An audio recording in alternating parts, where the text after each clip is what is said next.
They even he even complain to the Baroda maharaja there that कि भाई मुझे रहने की जगह नहीं है। और बट द फर्स्ट नाइट जो वो किसी पारसी के यहाँ रुके, बट फिर पारसी के यहाँ भी लोग इकट्ठा हो गए and he faked his identity कि भाई मैं पारसी हूँ। बट वो बाहर आए, मतलब फिर उनको एक पेड़ के पेड़ मतलब एक वहीं दालान में एक पेड़ था, वहां रुकना पड़ा, उसके नीचे रुकना पड़ा।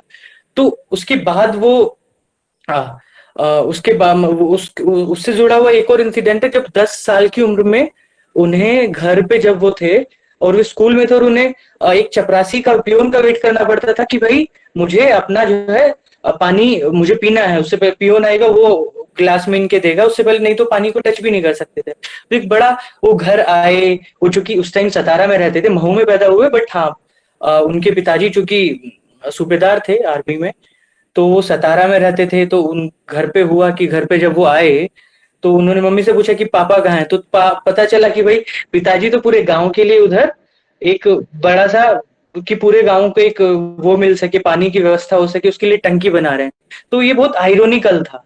तो ये सब चीज मुझे लगता है, ये सब चीज जो उनकी जिंदगी में डेली हो रही थी, वो बाबा साहेब अम्बेडकर को बाबा साहेब अम्बेडकर बना रही थी।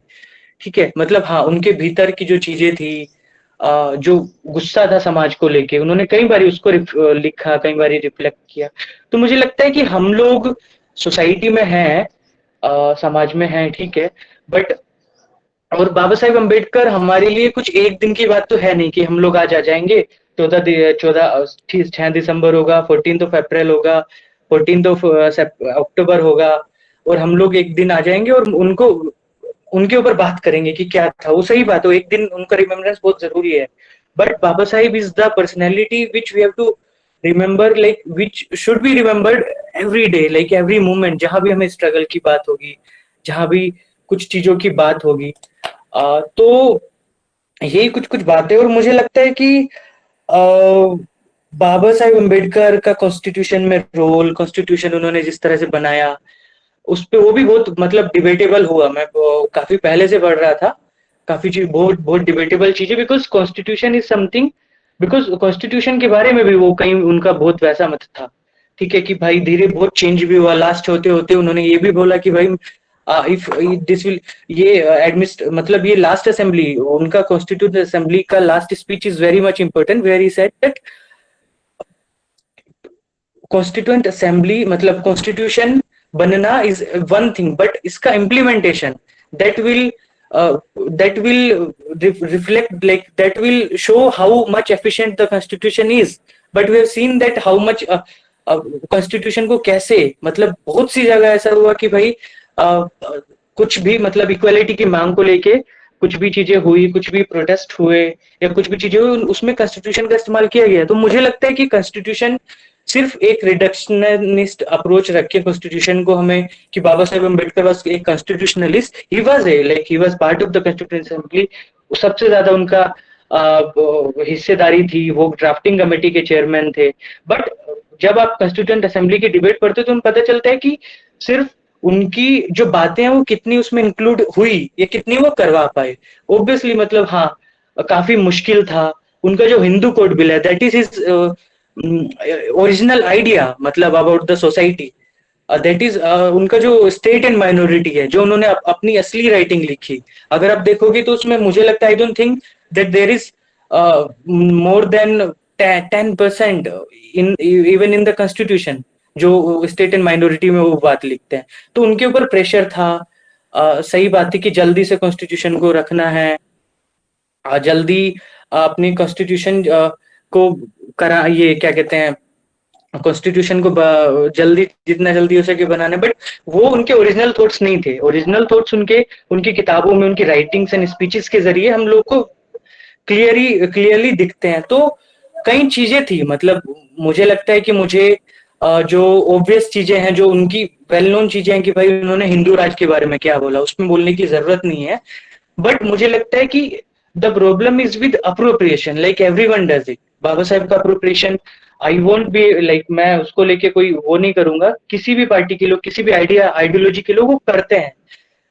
Congress has done it, BJP is doing it much, communist people they have done it. I know that कि बाबा साहेब अम्बेडकर का जो आइडिया उस टाइम कम्युनिस्ट राजनेताओं को लेके था, या कम्युनिस्ट आंदोलन को लेके था, वो कैसा था, बट दैट डजंट मीन कि वो सोशलिज्म या कम्युनिज्म ठीक है, मतलब हाँ, बिकॉज उस that was the nature of the communist people, communist leaders of that time, that they were even not like they did not even bother to engage with Baba Sahib Ambedkar. That was their problem. Like sincerely like I don't know what to say, but I don't know. Huh. So and the appropriation thing is very much dangerous.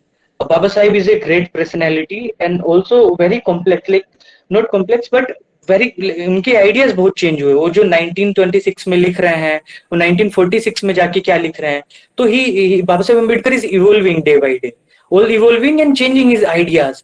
So we know that like कि भाई उनके किस ideas को सही माना जाए, ये तो सारी पॉलिटिकल पार्टीज करेंगी, जहां भी होगा कि भाई बाबा साहेब अम्बेडकर को किसी के खिलाफ दिखाना है, हाँ नेशनल क्वेश्चन पे इनका ये है, बट नेशनल क्वेश्चन पे भी वो बहुत चेंज हुए उसके बाद में, बिकॉज जब वो कॉन्स्टिट्यूशन लिख रहे थे तो जाहिर सी बात है उन्होंने वो कॉन्स्टिट्यूशनलिस्ट होने के नाते नेशनल क्वेश्चन पे लिखा कि भाई हाँ 2 राजधानी होनी चाहिए, स्टेट, मतलब हम लोग कितना, मैं जब पढ़ रहा था उनके बारे में, उन्होंने महाराष्ट्र को 3 भागों में बांटने की बात की, यूपी को 4 भागों में बांटने की, उन्होंने तब बोला ये बात जब इसके बारे में कोई बात ही नहीं थी, स्टेट रीऑर्गेनाइजेशन जब 56 में, उससे पहले वो ये बात बोल रहे हैं सी कि भाई कितना जरूरी है।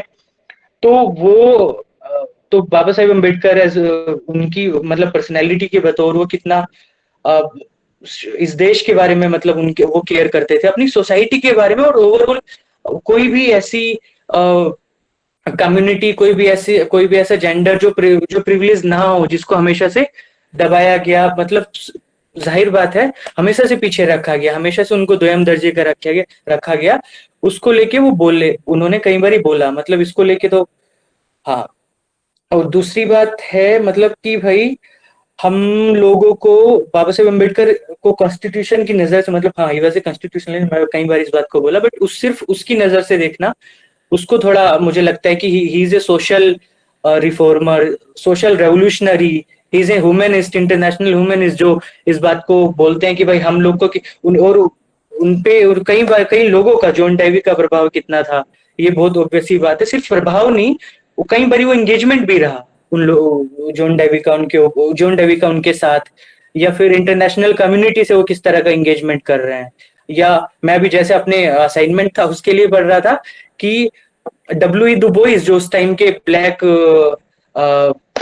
इंटेलेक्चुअल थे, मतलब ब्लैक इंटेलेक्चुअल थे, रेस पे उनका काम है, सोशियोलॉजिस्ट थे, उनके साथ उनका इंटरेक्शन किस तरह का है, ठीक है। और फिर मतलब और जब बाबा साहेब इतिहास के बारे में, मतलब कई बार उन्होंने इतिहास के बारे में, हिस्ट्री के बारे में काफी लिखा उन्होंने, तो फूले, महात्मा फूले से वो किस तरह का इंटरेक्शन कर रहे हैं, इंटरेक्शन इन द सेंस उनको किस कंटिन्यूटी में लेके जा रहे हैं। वो पेरियार से उनका इंटरेक्शन कुछ कुछ हुआ, वो पेरियार से डिफर भी करते थे।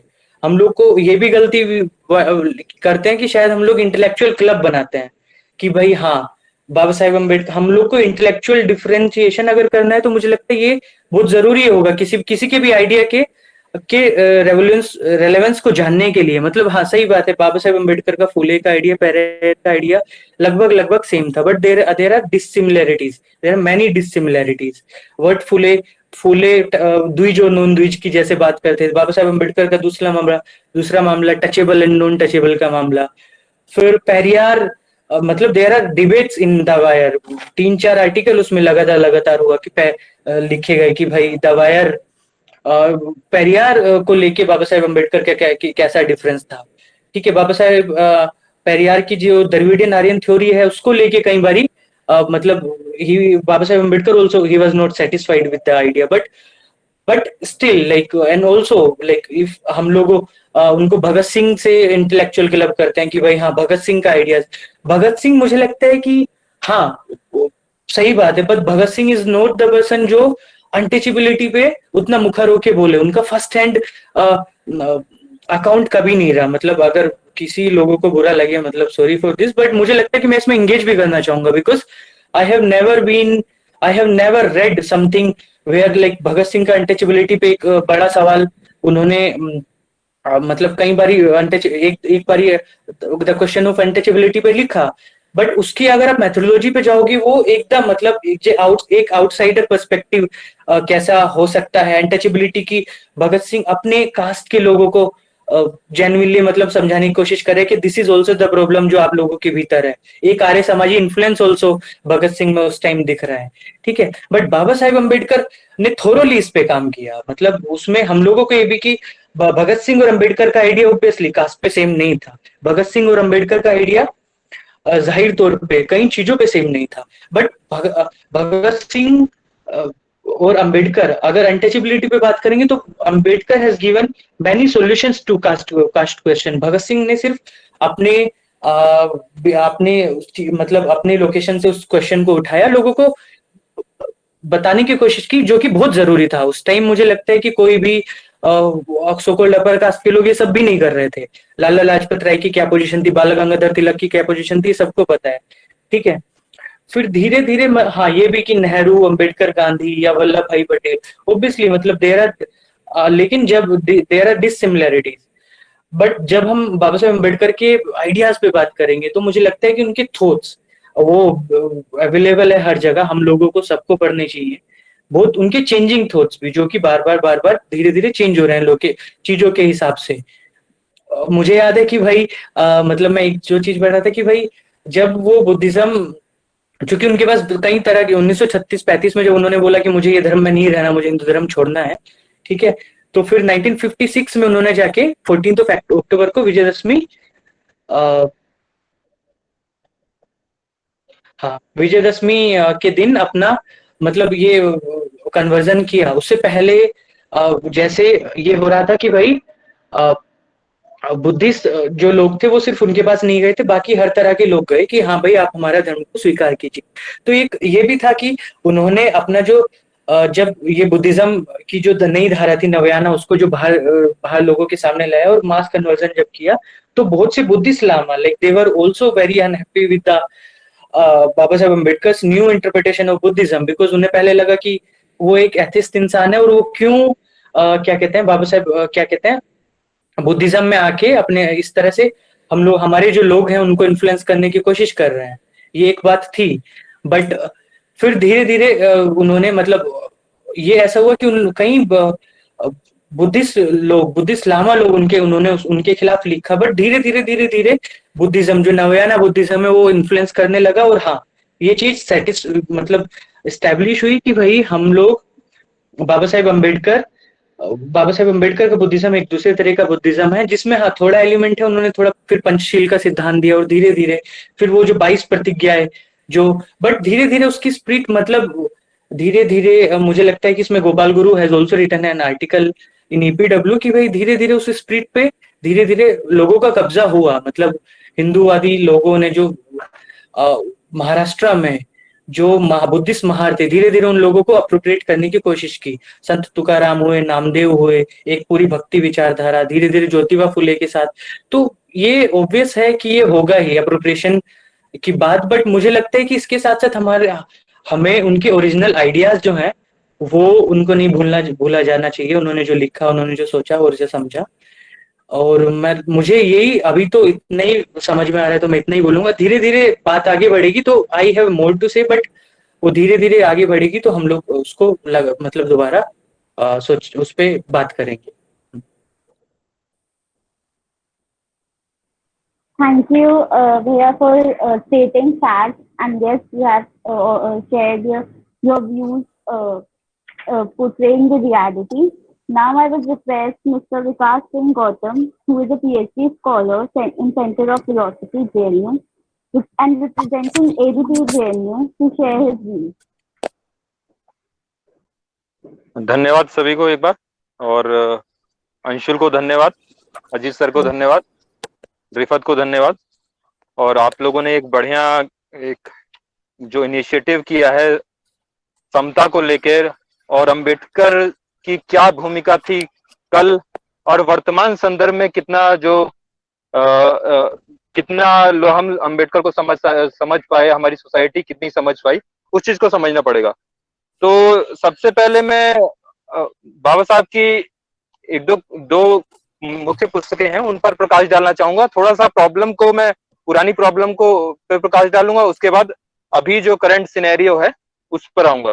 तो सबसे पहले मैं बात बाबा साहब की जो रचना है origin of caste, their mechanism, genesis and development, तो उसमें बाबा साहब ने बोला कि किस तरीके से जो कास्ट क्रिएशन हुआ, कास्ट किस तरीके से बनी, कास्ट का डेवलपमेंट किस तरीके से हुआ, और कास्ट जो अभी के संदर्भ में है वो कहाँ तक है। तो उसमें पता चलता है एक प्रोफेशन के जरिए जो है एक सेम प्रोफेशन वाले लोगों ने इंडोगमी करी, मतलब समान जातीय विवाह की, अपने में विवाह किए, और समान जातीय विवाह करने से, सजातीय विवाह करने से वो कास्ट धीरे धीरे डेवलप होती गई। और जैसे जैसे कास्ट डेवलप होती गई और उसके साथ साथ अन्य प्रोफेशंस की भी कास्ट डेवलप होती गई, और एक कास्ट का जो पूरा सिनेरियो हमारे सामने आ गया। सबसे मुख्य बात ये थी कि जब जैसे जैसे कास्ट डेवलप हुई, कास्ट डेवलप होने के बाद इन लोगों ने कुछ नियम भी बना लिए। नियम ये बना लिए कि जो पर्टिकुलर कास्ट है वो दूसरे के साथ संवाद नहीं करेगी, दूसरे के साथ किसी प्रकार का विवाह नहीं करेगी, दूसरे के साथ भोजन नहीं करेगी, और एक तरीके से जो एक्सक्लूड करने का, जो एक तबके को एक्सक्लूड करने की बात जो है वो हमें देखने में आई पूरे इस कास्ट की डेवलपमेंट में, और वो जो है अभी तक चली आ रही है। दो बड़े रीजन जो कास्ट अभी तक सोसाइटी में है, उसका है इंडोगमी, सजातीय विवाह, और जो अभी तक की प्रॉब्लम का आधार है कि किस तरीके से सजातीय विवाह ने कास्ट को बढ़ाया, अभी तक चल रही है और आगे भी चलती रहेगी जब तक ये सजातीय विवाह होता रहेगा। एक बात।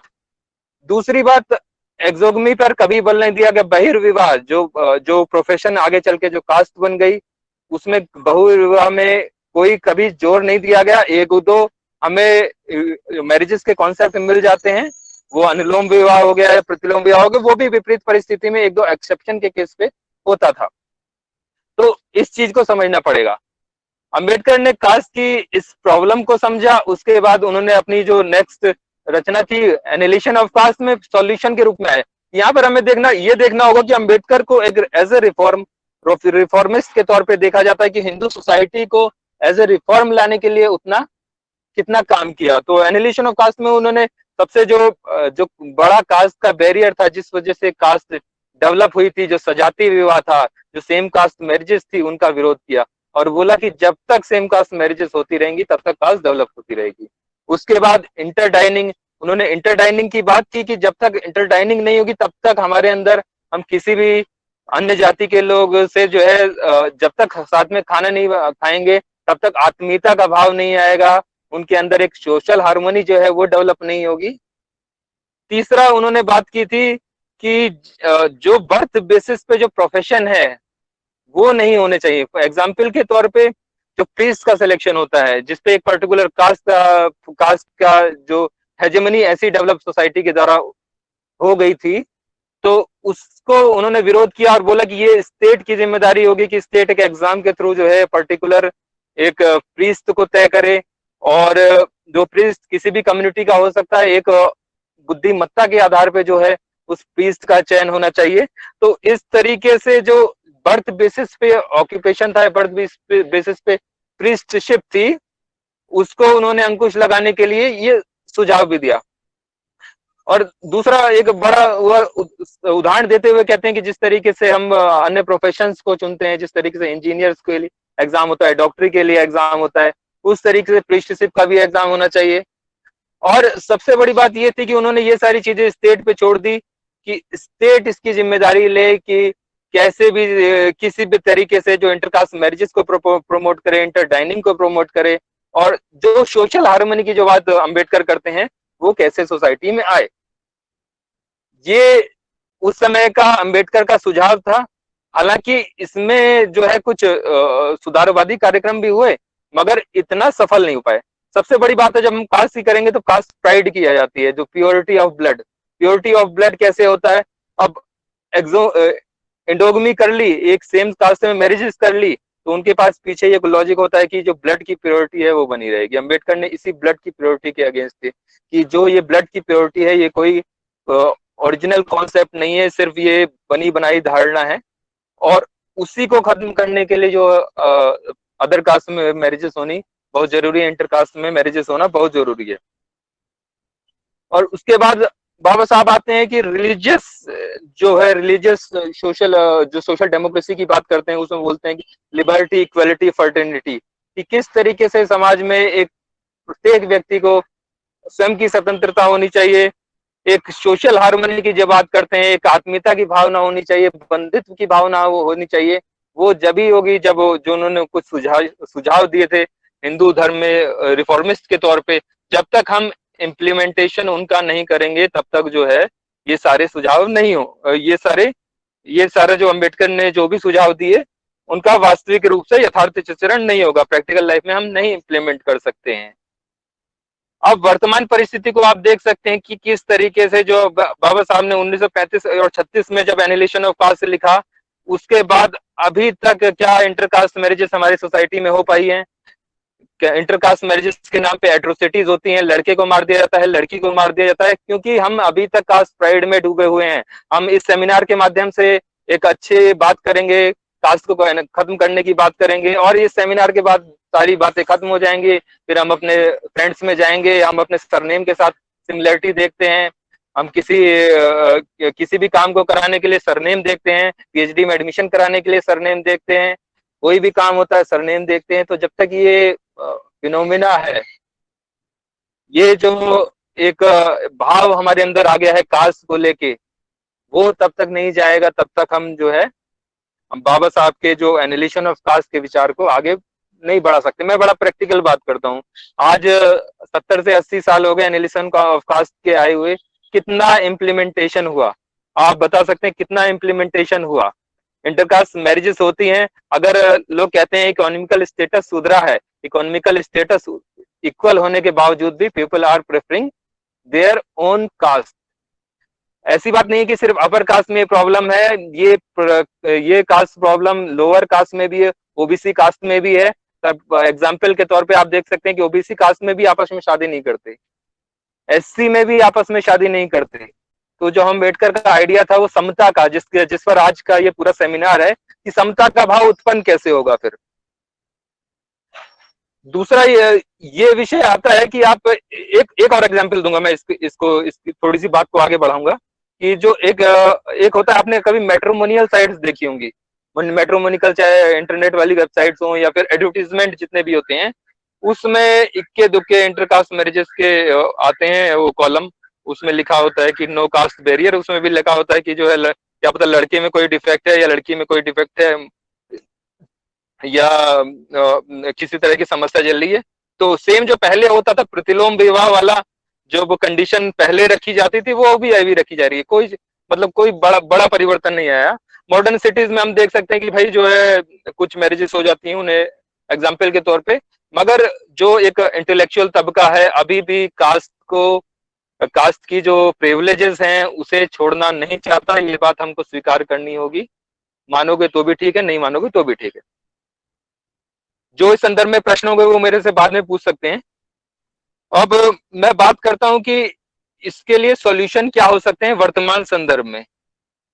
दलित एट्रोसिटीज हो रही है, हाथरस वाला केस हमारे सामने ही आया। कुल मिला के जो मेरी एक अंडरस्टैंडिंग बनती है बियॉन्ड पॉलिटिकल, वो ये बनती है कि कास्ट प्राइड का विषय हो सकता है, लेकिन सारे लोग वैसे नहीं है सिर्फ पर्टिकुलर एक कम्युनिटी को जिम्मेदार ठहरा देना। हर कम्युनिटी में कुछ अच्छे लोग होते हैं जो, और बुरे भी लोग होते हैं। दोषियों के खिलाफ जो भी हो कार्रवाई हो, और जिस तरीके से एक पूरा जो एक सोसाइटी के अगेंस्ट में पर्टिकुलर कम्युनिटी को कर दिया जाता है, वो मुझे नहीं लगता कि थोड़ा सा उचित होगा, क्योंकि हर समाज में हर तरीके के लोग होते हैं। और बाबा साहब अम्बेडकर का भी कभी इस तरीके से नहीं रहा, क्योंकि सारे लोग हर एक कास्ट के एक जैसे नहीं हो सकते हैं, थोड़ा डिफरेंसेस होंगे। कास्ट प्राइड है, मैं मानता हूं, मगर हर किसी को एक ही पैमाने पर नहीं तोल सकते। पॉलिटिकल विषय है, सारी चीजें हैं। और मैं जिस तरीके से मुझे ध्यान में आ रहा है 2017 में एक राइट्स हुए थे सहारनपुर को लेकर, तो वहां मैं भी गया था। तो वहां पे मैंने देखा कि किस तरीके से जो कास्ट प्राइड को लेके जो पूरा वायलेंस हुआ, उसके अगेंस्ट में जो चीजें हुई, क्लैश हुआ, और उससे जो समझ में आता है कि वो आता है कि हम लोगों को एक कास्ट प्राइड वाला विषय जो है थोड़ा सा छोड़ना होगा, क्योंकि ये कहीं से कहीं तक सोसाइटी के लिए, हमारे लिए हितकारी नहीं है और आगे ले जाने वाला नहीं है। और जैसे अगर हम ये नहीं छोड़ेंगे तो कास्ट प्राइड में होता ये ऐसा है कि मैं एक दूसरा प्रैक्टिकल एग्जांपल मैं आपको बताऊंगा कि हमने देखे होंगे कि गाड़ियों में स्टिकर्स होते हैं। गाड़ियों में कुछ लोग लिखवा देते हैं यादव लिखवा देते हैं, कुछ लोग लिखवा देते हैं ब्राह्मण लिखवा देते हैं, कुछ लोग ठाकुर लिखवा देते हैं, कुछ खुद राजपूत भाई लिखवा देते हैं। तो आप इस चीज से समझ सकते हो कि पहले एक कास्ट ने स्टिकर लगाया, स्टिकर इसलिए लगाया कि वो गाड़ी से अपना प्राइड दिखाना चाहता है। रिएक्शनरी रिएक्शनरी दूसरी कास्ट क्या करती है, वो भी जो है स्टिकर लगा देती है, फिर तीसरा, फिर चौथा, फिर पूरे सोसाइटी में वैसा हो जाता है। तो उस स्टिकर के माध्यम से जो गाड़ी पर लगाया जाता है, उसके माध्यम से आप समझ सकते हैं कि कास्ट प्राइड को लेकर स्टिल वी आर कॉन्शियस। और ऐसा कास्ट प्राइड जो दूसरे के लिए हानिकारक हो जाए, जो दूसरे के लिए विद्वेषकारी हो जाए, जो दूसरे का अहित करे, मुझे नहीं लगता कि ऐसा कोई कास्ट प्राइड होना चाहिए। सबसे पहली बात तो जो है कास्ट के नाम पे जो डिस्क्रिमिनेशन है वही नहीं होना चाहिए।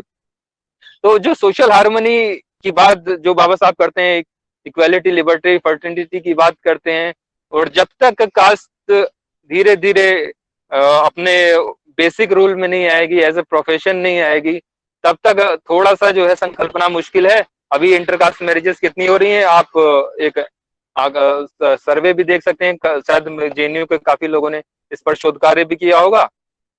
तो ये मुझे जो मूल समस्या, मेरी जो अंडरस्टैंडिंग थी अंबेडकर को पढ़ के और कास्ट के विषय पे, ये डेवलप हुई। दूसरा जो एक बाबा साहब की एक फेमस पुस्तक और का बात करूंगा, बुद्धा और मार्क्स। तो जब बाबा साहब ने, जैसे पुराने स्पीकर्स ने कहा कि रिफ्लेक्टिव आइडियाज हमेशा चेंज होते रहे, तो बुद्धा और मार्क्स में उन्होंने कहा कि जो पीस की बात की उन्होंने, जो एक नॉन वायलेंस की बात की, और जब वो मार्क्स को पढ़ रहे थे, उन्होंने मार्क्स को कितने बारीकी से एनालिसिस करके बोला कि ये जो आइडियोलॉजी है किस तरीके से एक वायलेंस क्रिएट करती है सोसाइटी में, जो जो एक चेंज की बात करती है वो वायलेंस के थ्रू होता है, वो ब्लड मांगती है। तो वो जो कंपैरिजन था उन्होंने अपनी पुस्तक में दिखाया और बोला कि ये जो जो कम्युनिज्म की आइडियोलॉजी है, जो एक बात करती है इक्वालिटी की, मगर जो इक्वालिटी का जो बेसिस है उनका, वो इक्वालिटी का बेसिस वायलेंस है, और ब्लड जो रक्त रंजित जो वायलेंस है उसके दम पे जो इक्वालिटी की बात करते हैं। तो मुझे नहीं लगता कि जो रक्त रंजित जो समता की बात इस भारतीय समाज में हो जाएगी, जिसका आधार ही जो है हिंसा, और हिंसा के आधार पे जो समता लाने का जो जो कम्युनिस्ट का जो पूरा आइडिया है, वो मुझे वो जो है बाबा साहब ने भी उसे डिनाई कर दिया और बोला कि जो हम समता लाएंगे मगर पीस के थ्रू लाएंगे, हम समता लाएंगे एक सोशल हार्मनी के थ्रू लाएंगे, हम समता लाएंगे एक रिफॉर्मेटिव तरीके से लाएंगे। और ऐसा नहीं है कि बाबा साहब ने विरोध नहीं किया उस समय की अनटचेबिलिटी का जितना विरोध किया, और उसी को जो आगे बढ़ा के अगर आर्टिकल 14-15 में हम जो राइट टू इक्वालिटी का जो अधिकार हमें दिया गया, तो वो वहीं से आता है। और सबसे बड़ी बात ये तो on the basis of caste discrimination को जो है कॉन्स्टिट्यूशनली जो है एक दंडात्मक जो है पनिशेबल ऑफेंस बना दिया। 70 साल हो गए आजादी के, अभी भी इस तरह की चीजें होती हैं। उसमें हमारी जिम्मेदारी बनती है, मेरी जिम्मेदारी बनती है, अन्य समाज के अन्य वर्गों की भी जिम्मेदारी बनती है कि किस तरीके से अनटचेबिलिटी को, किस तरीके से दलित एट्रोसिटीज को कैसे रोका जाए। और जो एक बड़े लेवल पे जो एक जो हिंसा का माहौल बनाया जा रहा है, एक जो भय का माहौल बनाया जा रहा है, और कास्ट प्राइड के जरिए जो एक दूसरे में वेमनेस से पैदा करने की जो बात कही जा रही है, वो हम ही के जरिए, हमारे ही जरिए जो है चेंज होगा। और उसे हमें लोगों को समझाना पड़ेगा कि भाई ये जो कास्ट प्राइड है ये अदर सोसाइटी के लिए ठीक नहीं है, क्योंकि जैसे ही आप कास्ट प्राइड करते हो वैसे ही आप अदर कास्ट को नीचा दिखा देते हो। जब अदर कास्ट को नीचा दिखा देते हो तो उसमें जो सुपीरियर इंफीरियर का कॉम्प्लेक्स आ जाता है। तो समता की जो संकल्पना जो, और जिसकी जो समता की जो हम चर्चा कर रहे हैं आज के इस प्रोग्राम में, वो समता की भावना जो है पैदा नहीं होगी। एक और जो है करंट पे बात करूंगा, क्योंकि मैं थोड़ा सा सोशियोलॉजी भी मैंने पढ़ी है और अभी फिलोसफी पढ़ रहा हूँ, तो सोशियोलॉजिकल फिलोसफिकल थोड़ा सा मेरी जो एक अंडरस्टैंडिंग हो गई कि हम बाबा साहब किस तरीके से जो दूरदर्शी सोच वाले थे कि उन्होंने जो है महिलाओं को भी अधिकार दिया शिक्षा का। उसके अलावा जितना भी लेबर रिफॉर्म्स थे और इकोनॉमिकल जो भी रिफॉर्म्स होने थे वो उस समय बता दिए, जो अभी के थिंकर्स भी नहीं सोच पाएंगे शायद ऐसा, और उसी को जो आधार बनाकर चीजें आगे हो रही है।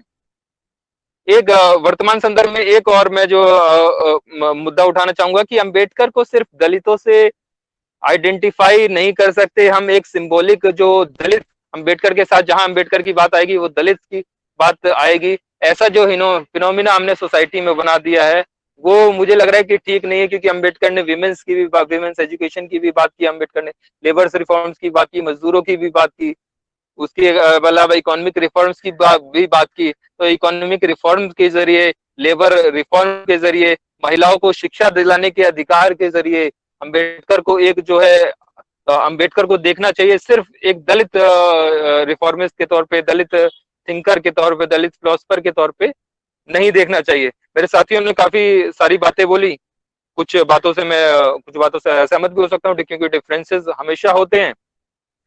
और जो बेसिक एक और जो समस्या को जो मैं देख रहा हूँ वो ये है कि किस तरीके से जो एक रिफॉर्म की जो बात है, सोशल रिफॉर्म की बात जो अभी जो चल रही है उसमें सोशल मीडिया का क्या इन्फ्लुएंस है।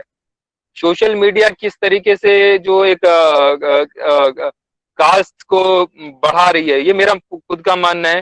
क्योंकि जैसे ही सोशल मीडिया आई, फेसबुक वगैरह, उसमें सरनेम वाला जो है सरनेम के साथ आया तो सारे पता लगा, कई कई लोग होता है कि पर्टिकुलर सरनेम वाले लोगों को ही मित्र बनाते हैं, उन्हीं के बीच में जो उनको ग्रुप्स बन जाते हैं।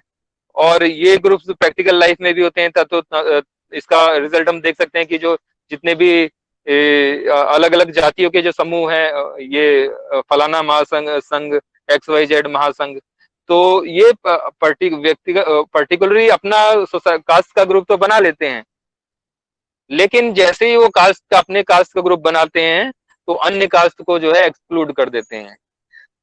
फिर वही वाली बात आ जाती है कि फिर अपनी अपनी एक कास्ट को लेकर उठना, दूसरों को पीछे जोड़ देना। तो ये अंबेडकर इस आइडिया के खिलाफ थे। होलिस्टिक अप्रोच की बात अंबेडकर ने की, तभी समता हो पाएगी। और वो समता जैसे जैसे इंटरकास्ट मैरिजेस बढ़ेंगे, जैसे जैसे जैसे जैसे हम प्रैक्टिकल चीजों को सोचना करेंगे, कास्ट प्राइड को कम कर देंगे, कास्ट प्राइड को खत्म कर देंगे, और जो एक व्यक्ति की जो योग्यता है, व्यक्ति की जो बुद्धिमत्ता है, उसको व्यक्ति के आधार पर देखेंगे, ना कि कास्ट के आधार पर। किसी कास्ट के आधार पर व्यक्ति को जज करना, किसी कास्ट के आधार पर व्यक्ति का जो है दिशा और व्यवहार को तय करना, ये कतई उचित नहीं है। अंबेडकर हमेशा से इसी के खिलाफ थे। तो जो मेन रीजन मैंने यहाँ पर थोड़ा प्रैक्टिकल चीजों को डाला कि किस तरीके से प्रॉब्लम अभी भी बनी हुई है। आजादी के 70 साल में जो है 1-2% इंटरकास्ट मैरिजेस हो सकती है। तो कास्ट का जो बेसिक जो कास्ट का क्राइटेरिया है वो अभी भी बना हुआ है, वो आने वाले 100 साल तक भी चलता रहेगा। इसमें फिर आने वाले 100 साल में भी अम्बेडकर की चर्चा करेंगे और जो सोल्यूशन है उस पर नहीं जाएंगे। तो ये समस्याएं बनी रहेंगी। दूसरा ये है कि जब इंटरकास्ट मैरिज की बात करते हैं, अब मैं कहने लगूं कि भाई इंटरकास्ट मैरिज ही करनी है, तो ये भी एक मजाक होगा कि आप फोर्स कर रहे हो। तो मेरा ये कहना है कि अगर कोई व्यक्ति या कोई युवती इंटरकास्ट मैरिज करना चाह रही है तो उसमें एक जो होता है ना कि मजबूरी ना हो, एक उसमें जो है प्रतिबंध ना हो, they are free to caste anywhere, तब जाके प्रॉब्लम सॉल्व होगी। ऐसा नहीं कि जबरदस्ती करनी है तो जबरदस्ती में ही प्रॉब्लम क्रिएट आएगी, यू आर इम्पोजिंग थिंग। मगर एक जो कंडीशन होती है, एक जो बंधन होता है, एक जो कि आप फ्री होने चाहिए, जिस लिबर्टी की बात बाबा साहब करते हैं कि लिबर्टी होनी चाहिए कि हमें जो है अपना साथी चुनना है। उसके बाद अन्य विकल्पों की भी मैंने चर्चा की और लगभग जो अपना विषय है मैं पूरा खत्म कर चुका हूँ। जो भी प्रश्न होगा वो आप मुझसे पूछ सकते हैं। और धन्यवाद एक बार सभी लोगों का, ऑर्गेनाइजर्स का, जो मुझे आप आमंत्रित किया है यहाँ पर आपने। Thank you. Thank you, Bhaiya, for widening our views and keeping your views very effortlessly. Now I would request Mr. Vinod Kumar, who is a PhD scholar from JNU, founding member of BAPSA JNU, to share his views. Thank you, everyone. I'm audible. Yes, Bhaiya. Thank you.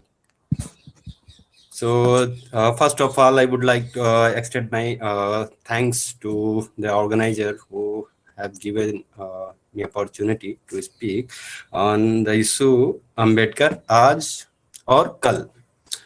It means like what Ambedkar's ideas and his vision.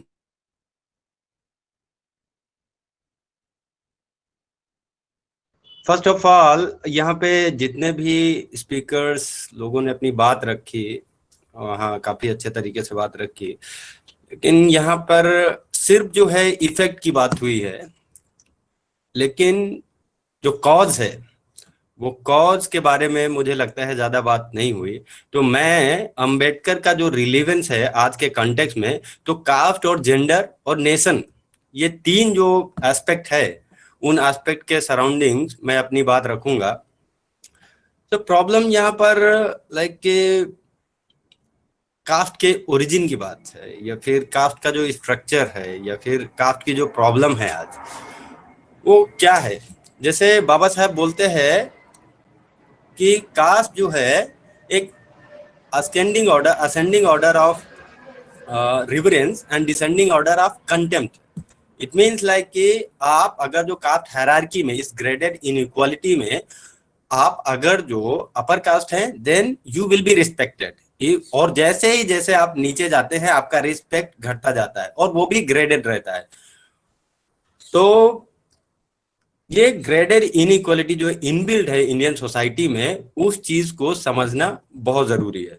और दूसरा रही बात कि जब बात हो रही है कास्ट की ओरिजिन पे या फिर कास्ट के स्ट्रक्चर पे, तो हम यहाँ पर कास्ट और रिलीजन को सेपरेट करके नहीं देख सकते हैं कि कास्ट का ओरिजिन या फिर कास्ट का स्ट्रक्चर जो है वो किस तरीके से हमारे रिलीजियस और कल्चरल स्फेयर में इनबिल्ट है, और जो उसका स्ट्रक्चर है वो कास्ट सिस्टम को किस तरीके से प्रोड्यूस और रिप्रोड्यूस कर रहा है, उसको समझना बहुत जरूरी है। लाइक कि जब बाबा साहब लिखते हैं, चाहे वो एनिहिलेशन ऑफ कास्ट हो, सॉरी और origin of caste, genesis and mechanism हो, या फिर एनिहिलेशन ऑफ कास्ट हो, और इसके अलावा जो भी उनकी बुक्स है, चाहे हु वर द शूद्रास हो या फिर रिडल्स इन हिंदुइज्म हो, वहां पर ये बात हम एक्सक्लूड नहीं कर सकते, या सिस्टमेटिकली जो एक तरीका होता है, एक एकेडमिक मैनिपुलेशंस होता है, एक सिलेक्टिविज्म होता है कि हम किस तरीके से अंबेडकर के कौन से आइडियाज को अपने पॉलिटिकल करेक्टनेस के लिए यूज करेंगे और कौन से आइडिया को छोड़ देंगे। मुझे लगता है कि वो एक एकेडमिक इन ऑनेस्टी भी है, और इन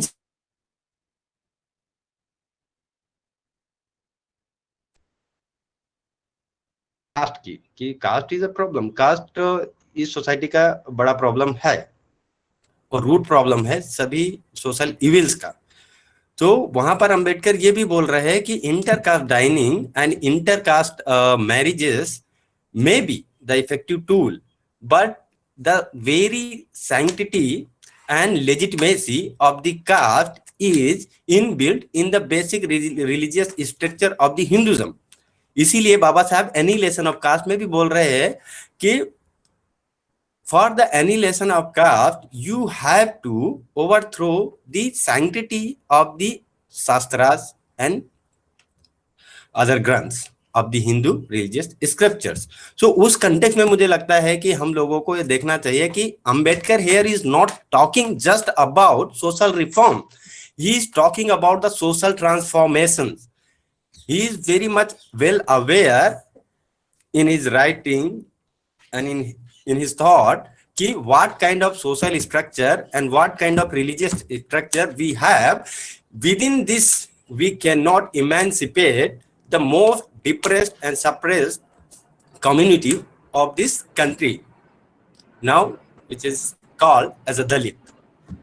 तो इसीलिए आप देख रहे हैं कि अंबेडकर का जो भी स्ट्रगल है to emancipate the depress classes, वो जो भी प्रशांत जैसा बोल रहे हैं वो माइनॉरिटी अंबेडकर का मतलब यहाँ पे सिर्फ जो है न्यूमेरिकल माइनॉरिटी नहीं है, उसमें आपका मेजोरिटी जो इस कंट्री का है, लाइक कि आपका डिप्रेस क्लासेस की अगर जो बात कर रहे हैं, he is talking about the Shudras untouchables in general. सो यहाँ पर अंबेडकर का जो भी पॉलिटिक्स है और जो भी उनका चाहे उनका जो भी पूना पैक्ट से लेकर के कॉन्स्टिट्यूशन की ड्राफ्टिंग कमेटी का अध्यक्ष बनने तक और उसके बाद का जो भी पॉलिटिक्स है, he has been very much pragmatic in his thought and in his ideas. सो इसीलिए अंबेडकर ने वो पूरी कोशिश की कि within this social structure और within this constitutional mechanism, how I can emancipate, I can embolden these depressed classes. He tried his level best. At the end, when he realized that these people are not going to reform the society, so उन्होंने सोचा कि now we have only one thing, we have to convert. इसीलिए आप देखेंगे उनका conversion का जो भी एक पहलू है वो बहुत ही इंपॉर्टेंट है। वो क्वेश्चन कर रहा है जो भी ऑलरेडी जो इंडियन सोशल स्ट्रक्चर है और जिस तरीके का मतलब जो है रिलीजियस स्ट्रक्चर है, वो उसको पूरी तरीके से खत्म करने की बात कर रहे हैं और एक इगैलिटेरियन, जिसको वो बोलते हैं प्रबुद्ध भारत बनाने की बात कर रहे हैं, मतलब जो है इनलाइटेंड इंडिया। सो यहाँ पर एक अम्बेडकराइट या फिर एंटी कास्ट जो भी ट्रेडिशन है वो यहाँ पे बहुत इंपॉर्टेंट है, उसको मुझे लगता है समझने की बहुत जरूरत। पहले मैं एक कास्ट और इमेंसिपेशन जो है उस पे थोड़ा सा बात करेंगे कि अंबेडकर किस तरीके से प्रैग्मेटिक थे और उन्होंने पूरी कोशिश की कि मतलब जो भी 1000 इयर्स और इस सदियों पुराना जो भी एक सोशल स्ट्रक्चर है वो किस तरीके से एक इनह्यूमन स्ट्रक्चर है और उसको किस तरीके से ट्रांसफॉर्म किया जा सकता है। तो और वहां पे जो भी इस सोशो पॉलिटिकल स्ट्रक्चर के विक्टिम्स हैं उनको किस तरीके से इमेंसिपेट किया जा सकता है। तो आज जिस तरीके से हाथरस पे बात हो रही है, लोग उसका एग्जांपल्स दे रहे हैं। तो Ambedkar was very much aware about this situations, क्योंकि उन्होंने पूरी तरीके से जिस सोसाइटी या फिर जो भी उनका लिव्ड एक्सपीरियंस है और जो भी डे टू डे लाइफ में हो रहा है वो सारी चीजें देख रहे हैं और उसको किस तरीके से डॉक्यूमेंट किया है। वो वॉल्यूम नंबर 5 अंबेडकर का राइटिंग एंड स्पीचेस में कि एडमिनिस्ट्रेटिव स्ट्रक्चर किस तरीके का है इंडियन मतलब जो है इंडिया का, और उसमें जो कास्ट कंपोजिशन है वो किस तरीके का है। वो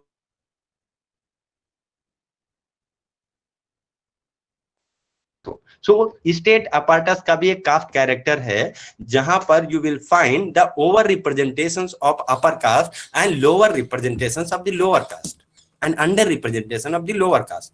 तो वो हाईली है, मतलब जो है कि Brahmans, Kshatriya and Vaishyas they constitute less than 15% of this country total population का। लेकिन अगर जो उनका रिप्रेजेंटेशन देखेंगे तो यू विल फाइंड लाइक कि मतलब जो 80-90% वो चाहे हायर जुडिशरी से लेकर के हो आपका पियोन तक, मतलब जो है इस तरीके से आपको रेशियो मतलब जो है मिलेगा।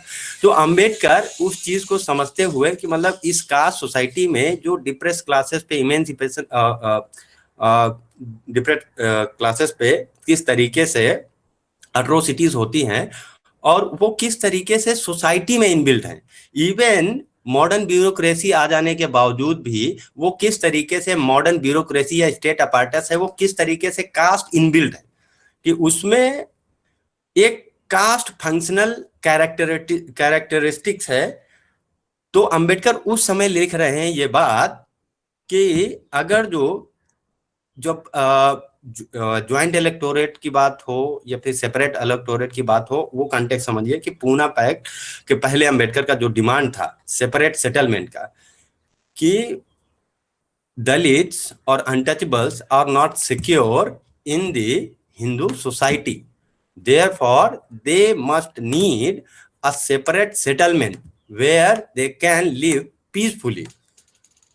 क्योंकि कास्ट सोसाइटी का कास्ट स्ट्रक्चर इस तरीके का है कि जहां पर अगर जो एक दलित पे अत्याचार होता है तो उसको सोसाइटी में जस्टिस मिलने के पॉसिबिलिटी बहुत कम है। तो उसमें वो सीधा सीधा यही लिख रहे हैं कि अगर जो एक दलित पर अट्रोसिटी होती है या फिर अत्याचार होता है तो उसको जस्टिस मिलने के चांसेस जो हैं वो 0% है इस कास्ट सोसाइटी में, क्योंकि स्टेट का स्ट्रक्चर इसी तरीके का है। जैसा कि हाथरस केस में हम देख रहे हैं कि अंबेडकर एज इट इज लिख रहे हैं जैसा हाथरस में हो रहा है वॉल्यूम नंबर 5 में, कि अगर जो दलित पे एट्रोसिटी होती है और वह पुलिस थाने जाता है तो पहली बात तो ये उसका पुलिस थाने में FIR या फिर कंप्लेन लिखने के जो चांसेस होंगे वो बहुत कम है।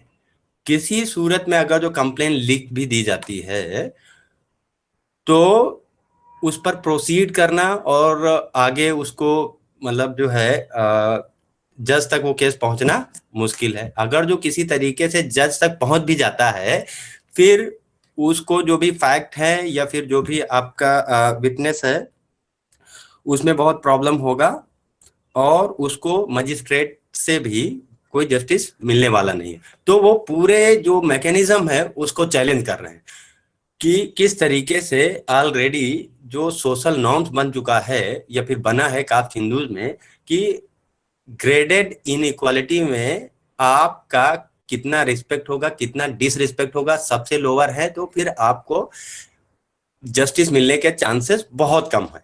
तो ये एक पूरा का पूरा जो भी ये सोसाइटी के पूरे एक सोच इस कास्ट सोसाइटी की रियलिटी को रिफ्लेक्ट करता है क्यों, और वो चीजें कहां से आ रही हैं, we can not escape to question to the very religious structure. कि आप अगर जो मनुस्मृति की बात करते हैं तो मनुस्मृति में भी एक पेनल कोड बना है या फिर एक पूरा लॉ एंड ऑर्डर का सिस्टम बना है जो पूरी सोसाइटी को गवर्न कर रहा है, और वो जो मनुइज्म है वो एग्जिस्ट करता है इंडियन माइंड में। इसीलिए बाबा साहब कहते हैं कि कास्ट सिस्टम जो है, कास्ट सिस्टम वो नोशन है जो माइंड में है लोगों के। तो अब यहाँ पर सोसाइटी में अगर जो इनजस्टिस हो रहा है तो उसी मेंटालिटी के साथ सोसाइटी का रिएक्शन भी आ रहा है।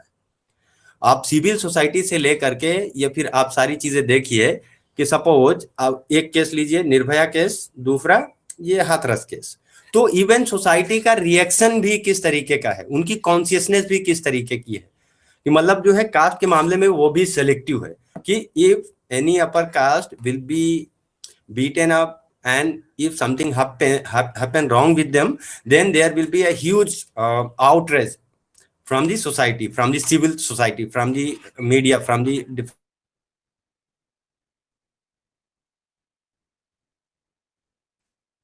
सेपरेट सेटलमेंट की। तो वो एक मूव है दलित इमेंसिपेशन का जो एक प्रैक्टिकल मूव था जिसको उस समय के पॉलिटिशियंस या फिर Gandhi and Congress and other किस तरीके से अंडरमाइन किया और किस तरीके से इमोशनल ब्लैकमेल करके मतलब जो है वो एक जो हिस्टोरिकली एक गुड थिंग हो सकती थी फॉर द दलित इमेंसिपेशन वो चला गया। तो आज हम वही सारी चीजें देख रहे हैं कि गांवों का स्ट्रक्चर इस तरीके का है कि बेसिकली, और ये मतलब जो है पूरा बाबा साहब एज इट इज वो लिख रहे हैं कि गांव का स्ट्रक्चर आपका ऐसा है कि where Dalits are kind of surplus labour, they are landless labourers dependent upon the upper caste lands.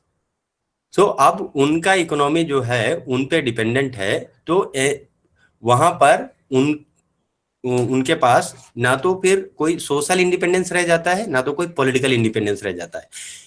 तो मोस्ट ऑफ द टाइम क्या होता है कि ड्यूरिंग इलेक्शन टाइम या during anything upper caste will decide what would be the political behaviour and political voting system of the village. So यहाँ पर even after independence in Indian villages, जैसा बाबा साहब भी बोलते हैं कि जो विलेज सिस्टम है वो कास्ट का जननी है, जाति का जननी जो है वो विलेज सिस्टम है, Indian village system, which is glorified by the मतलब जो है सो कॉल्ड नेशनलिस्ट एंड हिंदुत्ववादी ऑर्गेनाइजेशंस लाइक की आवर संस्कृति एंड कल्चर। और यहाँ पर बाबा साहब क्या बोल रहे हैं कि अब हिंदुज्म जो है या फिर हिंदू है, Hindu does not constitute a community, Hindu community constitute नहीं करता है, बिकॉज और therefore Hindu can not constitute a nation that is written in annihilation of caste, because for the becoming a nation you must have the basic sense of belongingness. In India, the basic sense of belongingness goes to the caste. It is the our caste and their caste, where people associate themselves, not with the per se Hindu as a social community. So Ambedkar said Hinduism is nothing, just bundle of caste, and Hindu is nothing, just bundle of caste. तो यहाँ पर एक basic जो idea है, idea of society does not exist in Hindu society, idea of community does not exist in the Hindu society. So वो जो होता है कि common suffering and common pain and common happiness, there is nothing commonness among the Hindus. So उसके basis पे बाबा साहब बोल रहे हैं Hindu can not form a nation. So अब यहाँ अगर जो बात की जाए जेंडर की, तो Ambedkar always has been the very progressive mindset, कि आपका जब हिंदू कोड बिल आता है तो हिंदू कोड बिल को रिजेक्ट करने वाले या फिर उसका विरोध करने वाले यही आज के जो ऑर्गेनाइजेशंस है वो उस टाइम पर भी थे, जन संघ, देन आपका RSS, Hindu Mahasabha and others, and so called upper caste women's also, the educated women's also rejected and opposed the Hindu code bill and vehemently talking against the Ambedkar's vision of women emancipation.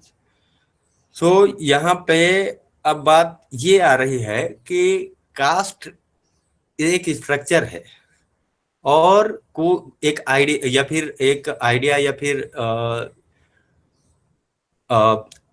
वो एक structure किस तरीके से sustain करता है, उसका mechanism क्या है और उस मैकेनिज्म को कौन प्रोड्यूस और रिप्रोड्यूस कर रहा है. तो बाबा साहब यहाँ पर क्या बोलते हैं कि किसी भी सोसाइटी में रिफॉर्म या ट्रांसफॉर्मेशन जो है डिपेंड करता है वहां के इंटेलेक्चुअल क्लास पर. तो इंडिया में वोल्टेयर कभी पैदा नहीं हो सकता है, क्योंकि इंडिया में जो है इंटेलेक्चुअल्स वही है, इंटेलेक्चुअल क्लास जो है बेसिकली दो भागों में डिवाइड है.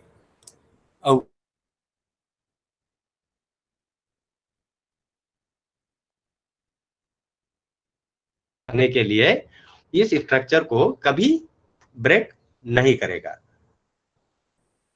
सो यहाँ पर इंपॉर्टेंट ये हो जाता है कि आज हमको ये समझना पड़ेगा कि भाई इस कास्ट स्ट्रक्चर को मेंटेन रखने के लिए कौन से ऐसे एजेंसीज हैं, ऑर्गेनाइजेशंस हैं या इंस्टीट्यूशंस हैं जो इस स्ट्रक्चर को प्रिजर्व करके रखना चाहते हैं, ग्लोरीफाई करके रखना चाहते हैं और इसको ब्रेक नहीं होने देना चाहते हैं. सो यहाँ पे ये चीज हमको लगता है समझना बहुत जरूरी है. Take example of RSS and BJP, they have idea of samrasta. Why samrasta? कि harmony among the caste, not the equality of the Hindus. तो यू नेवर सी कि हिंदू सोसाइटी को अगर जो देखा जाए कौन लीड कर रहा है या फिर हिंदू सोसाइटी को कौन कंट्रोल कर रहा है, these organizations, and how these organizations producing and reproducing the caste system in their daily activities। कि कल्चर जो भी है या फिर ये क्या है, एक परफॉर्मेंस है, या फिर जो भी आपके रिलीजन क्या है, एक परफॉर्मेंस है, या फिर जो भी एक कल्चरल एक्टिविटीज हैं जो कास्ट को प्रोड्यूस और रिप्रोड्यूस करती है हमारी डेली लाइफ में, वो चाहे मैरिज सिस्टम हो या फिर कोई आपका अदर सेलिब्रेशंस हो, वो किस तरीके से कास्ट स्ट्रक्चर को प्रोड्यूस और रिप्रोड्यूस कर रहे हैं। यहाँ पे जो कास्ट है बेसिकली, वो कास्ट जब दलितों की बात आती है या फिर ये किसी एट्रोसिटी की बात आती है, तो दलितों की प्रॉब्लम या फिर इनकी अनटचबिलिटी की प्रॉब्लम ये बोल करके रिड्यूस कर दिया जाता है। लेकिन caste exist in relational sense, not in isolation. So here we need to talk about how the caste relation is very much important. If we are saying one Dalit has been killed, then we have to say ki who has killed and which caste they belongs to, and what is their caste mentality. So we have to question like if somebody has been killed, then why the person has been killed and who has killed, because these killings has typical caste characters। कि जैसा data भी बोल रहा है या बता रहा है कि एक दिन में, एक घंटे में या फिर एक दिन में 6 से 10 महिलाओं का रेप होता है, कि दलित महिलाओं का रेप होता है। एक दिन में बहुत सारे एट्रोसिटी के केस होते हैं। किस पे होते हैं? दलितों पे होते हैं। लेकिन दलितों पे हो रहे हैं, लेकिन वो किस रिलेशंस में है? वो upper caste versus lower caste है। तो यहाँ पर caste is not problem of the lower caste, caste is the upper caste problem. Upper caste have to think how to be human, how to establish a sense of humanity in their mindset. You know, caste operates from the mind, because in your socializations you have been told and you have been taught like you are Thakur, you are Brahmins, you are Baniya, you are superior to others, and you have right to beat them, you have right to kill them, you have right to rape them. This mentality is coming from your daily day-to-day socializations in your family, in your surroundings, by your relatives, by your social structure, by your religious structure. So यहाँ पर when genuinely somebody wants to address the problem of caste, they have to begin from their home, especially upper caste. Basically, I have seen so many things like people with surname and with titles and talking about progressive things, and they are extending their solidarity with Hathras case and others. They are aligning with Dalits, and they are like, I'm with Justice for Manisha and I'm against the rapist. And this is not your aligning or your alliance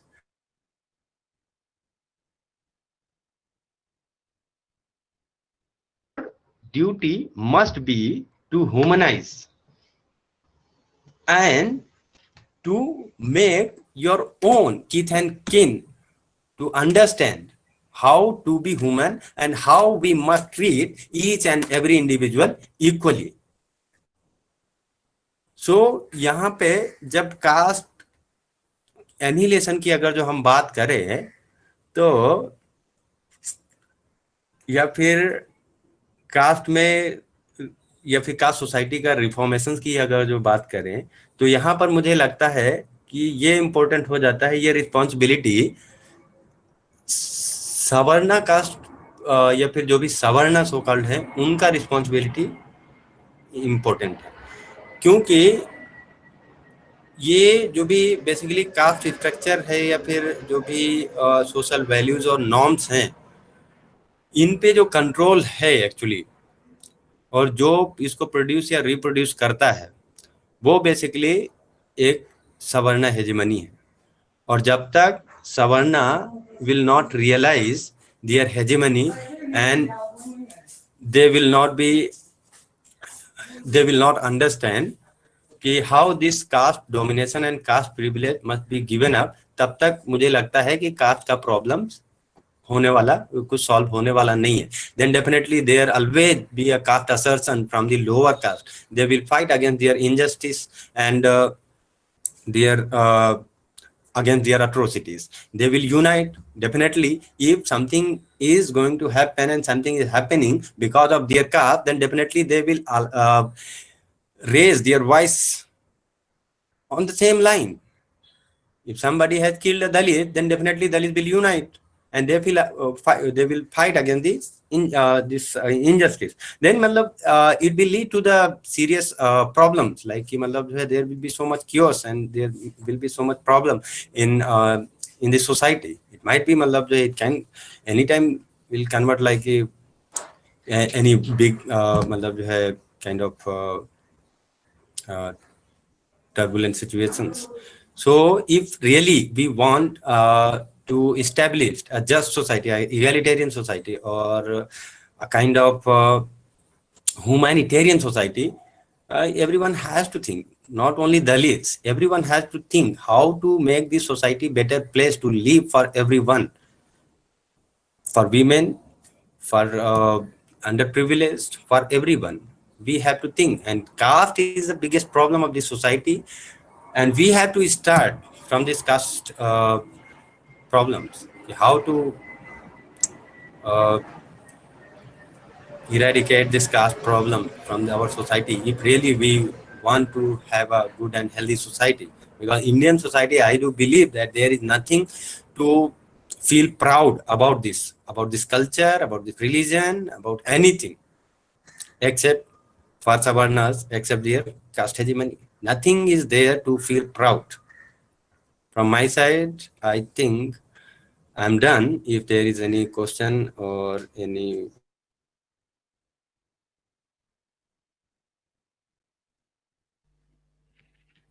but one thing I want to discuss over here, like how Ambedkar today's context has been appropriated by everyone from their मतलब जो है अपनी अपनी सहूलियत के हिसाब से अम्बेडकर सबको चाहिए.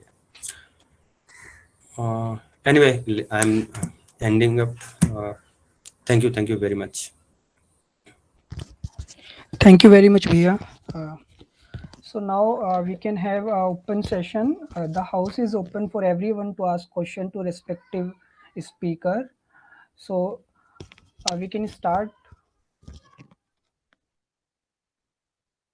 If you have any question, you can verbally ask to any speaker by taking his name, or you have if you have dropped message, I can read that.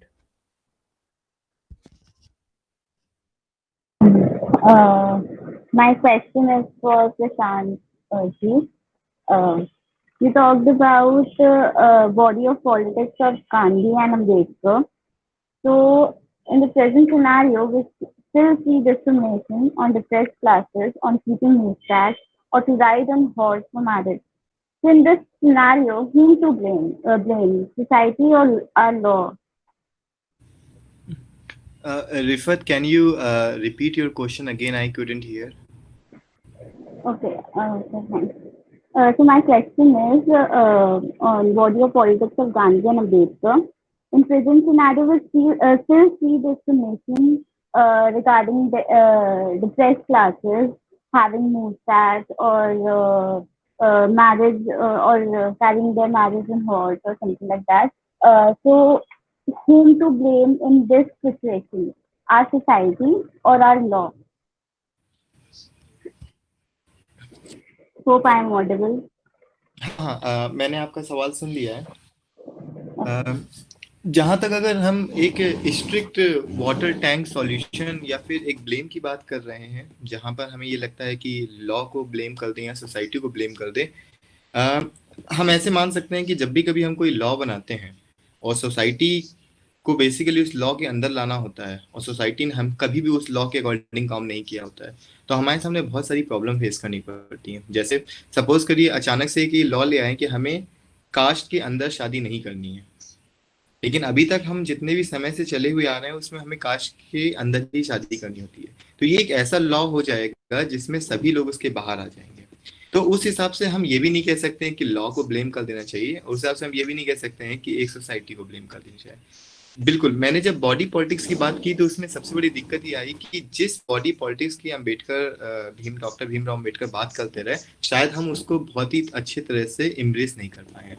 जैसे जब वो बात कर रहे हैं कि हमें एक मॉडर्न जो चीज है, जो हमारे मॉडर्न टूल्स हैं, और मॉडर्न टूल्स में जब हम बात करते हैं तो हमें दो तरह की मॉडर्निटी के हिसाब से देखना होगा। एक मॉडर्निटी है जो फ्रेंच और जर्मन थिंकर्स के थ्रू आ रही है मॉडर्निटी, और एक दूसरी आ रही है जो ब्रिटिश मॉडर्निटी आ रही है, जिसको हम टेक्नोलॉजिकल सेंस में मॉडर्निटी के कंसीडर करते हैं। पहला सेंस है जिसमें हम रेशनैलिटी को बहुत ज़्यादा हद तक करते हैं, जिसमें रेशनैलिटी आपका पहला हो जाएगा। रेशनैलिटी के बाद दो चीज़ें और उसके साथ आएंगी, एक आएगी रीजनेबिलिटी, एक आएगा रीजन। रीजनेबिलिटी को आप इस तरह समझ सकते हैं जिसमें आप अपने सेल्फ को सेंटर में रख देते हैं और इसके बाद आप उसके हिसाब से काम करते हैं, जहाँ पे रीजनेबिलिटी आ जाती है। जैसे एक एग्जांपल के तौर पे अगर मैं आपसे बताना चाहूँ तो जैसे सपोज करिए आपको कोई एक एग्जाम पास करना है और आपने नहीं पढ़ाई की है, लेकिन वो आपका एग्जाम ऐसा है कि अगर आपने उसको पास नहीं किया तो आगे आपके सामने बहुत सारी दिक्कतें आ सकती हैं। तो आप क्या करते हैं कि आपके लिए ये रीजनेबल हो जाता है कि कैसे आप जो नोट्स होते हैं उसके थ्रू पढ़ के पूरी किताब को ना समझें, बस जो नोट्स हैं, जो पॉइंट्स है, उसको पढ़ के आप आगे बढ़ जाएं। तो आपके लिए केवल वो पॉइंट्स को पढ़ना रीजनेबल हो जाता है, लेकिन ये आपके लिए रेशनल नहीं है, क्योंकि जब भी कभी आप किसी भी सब्जेक्ट में ग्रेजुएट या फिर मास्टर्स होते हैं, ये आपसे एक्सपेक्ट किया जाता है कि आपको उसके बारे में अच्छी इन्फॉर्मेशन होनी चाहिए। तो वो आपके लिए रेशनल नहीं होगा पर आपके लिए रीजनेबल होगा। तो जब अंबेडकर की बॉडी पॉलिटिक्स के हिसाब से हम बात करते हैं तो बेसिकली हमने जो फ्रेंच और जर्मन थिंकर की जो मॉडर्निटी के कॉन्सेप्ट है उसको अपनी बॉडी पॉलिटिक्स जो हमारी बॉडी में आने चाहिए उसको हमने एकोमोडेट नहीं किया है। यानी हम बहुत हद तक रेशनैलिटी की तरफ ना जाकर बहुत हद तक सिर्फ और सिर्फ रीजनेबिलिटी की तरफ चले गए। इसका मतलब है कि जो जैसे विनोद भाई बताए थे कि बहुत सारी पार्टीज ने अपने हिसाब से अंबेडकर को अप्रोप्रिएट करना शुरू कर दिया। वो इसीलिए हो गई क्योंकि वहां पे रीजनेबिलिटी आ गई। हर एक पार्टी अपने आप को अपने इलेक्टोरल वोटर्स को सेटिस्फाई करने के लिए सबने अपने अंबेडकर को एकोमोडेट करना शुरू हुआ। पॉइंट क्या हो गया कि जो एक मॉडर्न बॉडी की में हम बात कर रहे हैं उसमें हमने एक इस वाले एस्पेक्ट को जिसमें रेशनल होना चाहिए उसको हमने एकोमोडेट नहीं किया। दूसरा जो चीज थी जिसमें सबसे बड़ा था, जहाँ पे एक तरफ गांधी और अंबेडकर में डिस्कशन चल रहा था, वो यही था लेजर के लिए, जहाँ पे गांधी हमेशा बॉडी पे बॉडी पे बहुत ज्यादा एफर्ट डालने की बात कर रहे थे, लेकिन अंबेडकर इसके अगेंस्ट जा रहे हैं। अंबेडकर कह रहे हैं कि हमें लेजर चाहिए जहाँ पे हम इस बात पे इमेजिन कर सकें, जहाँ पे हम चीजों के बारे में सोच विचार कर सकें और वहां से अपनी चीजों को ला सकें।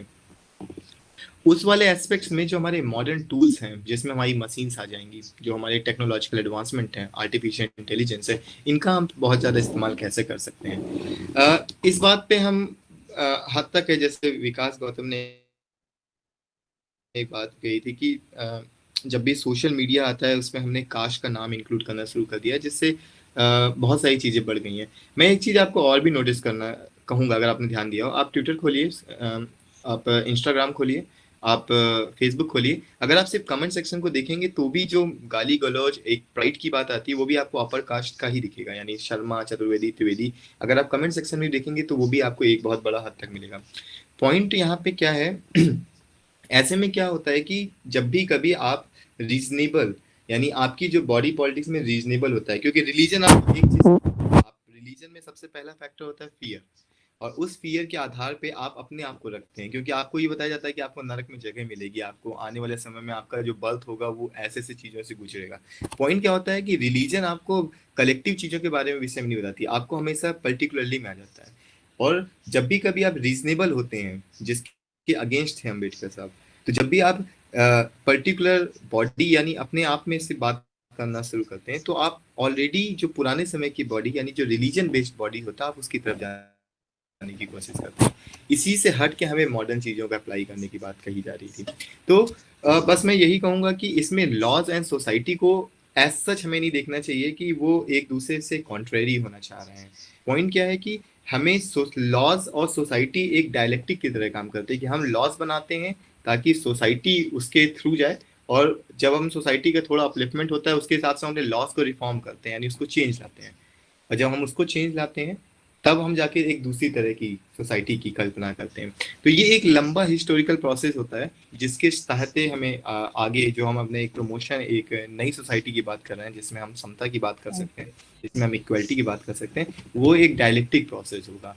तो मेरे हिसाब से इसमें ब्लेम करने से ज़्यादा ये है कि हम रिफॉर्म कैसे कर सकते हैं, या फिर जैसा मेरे हिसाब से reform is not a correct word, हम ट्रांसफॉर्म कैसे कर सकते हैं, क्योंकि जो सोसाइटी है अभी वो पूरी तरह से सड़ चुकी है और हमें उसमें पूरी तरह से एक ट्रांसफॉर्मेशन की जरूरत है। तो लॉज आप बना भी देंगे, अगर उसका कोई फॉलो नहीं कर रहा है, उसका एग्जीक्यूशन नहीं हो रहा है, तो मेरे हिसाब से लॉज की कोई गलती नहीं है, बल्कि जो एग्जीक्यूशन पूरी बॉडी है उसकी आप गलती कर सकते हैं। और बाकी एक सोसाइटी में जब हम बात करते हैं, इस पे एक बहुत अच्छी लाइन कही है पॉल फ्रेरे का, अगर आपने नाम सुना है, उनकी एक बुक है द पेडागोजी ऑफ ऑपरेशन। वो ये एक स्टेटमेंट लिखते हैं इसमें, they have the concept of man but the man of the oppressor. तो दिक्कत यही आ जाती है वहां पर कि जब भी कभी हम, जो ऑपरेश कम्युनिटी होती है, जब उसको मौका भी मिलता है ऊपर आने का, तो they again have the concept of the oppressor. तो ये जो एक पूरा सिस्टम आ जाता है, ये society,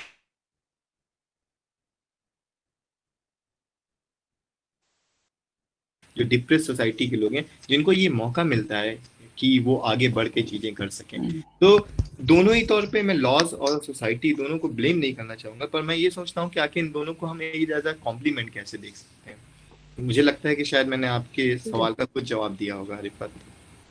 Thank you. Yeah, thank you. Thank you.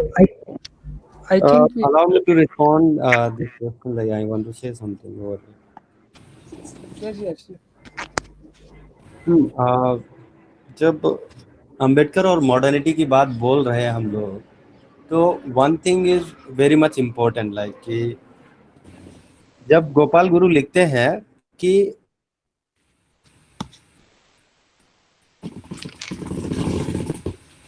या फिर देसी भी है, तो जो भी फ्रेंच रिवोल्यूशनरी जो भी values है, like equality, liberty and fraternity, some people directly say like these values have Ambedkar taken from the French Revolution, but this is not the correct thing about Ambedkar's derivative ideas. Ambedkar was very much aware about the Indian philosophical and egalitarian society also. Ambedkar was very much and aware about these Buddhist traditions of India. And this was the Buddhist scriptures and Buddhist traditions where the idea of equality first came in the society, where this equality, liberty and fraternity are very much visible. और दूसरा चीज है ये law और ये society की बात अगर जो हम करें, तो अंबेडकर जब लिख रहे हैं कॉन्स्टिट्यूशंस, तो उसी समय क्या एक बात बोल रहे हैं, वो बात बहुत इंपॉर्टेंट है कि he saying we are entering into the age of contradictions where we have political equality but immense inbuilt social and economic inequality. और जिस सोसाइटी में इस तरीके की प्रॉब्लम है, तो अगर जो वहां पर लॉ चाहे जितना भी प्रोग्रेसिव हो, तब तक वो लॉ इफेक्टिव नहीं हो सकता है जब तक कि उस सोसाइटी में उस लॉ को लेकर के एक बेसिक कॉन्शियसनेस या ह्यूमैनिटेरियन कॉन्शियसनेस ना हो। सो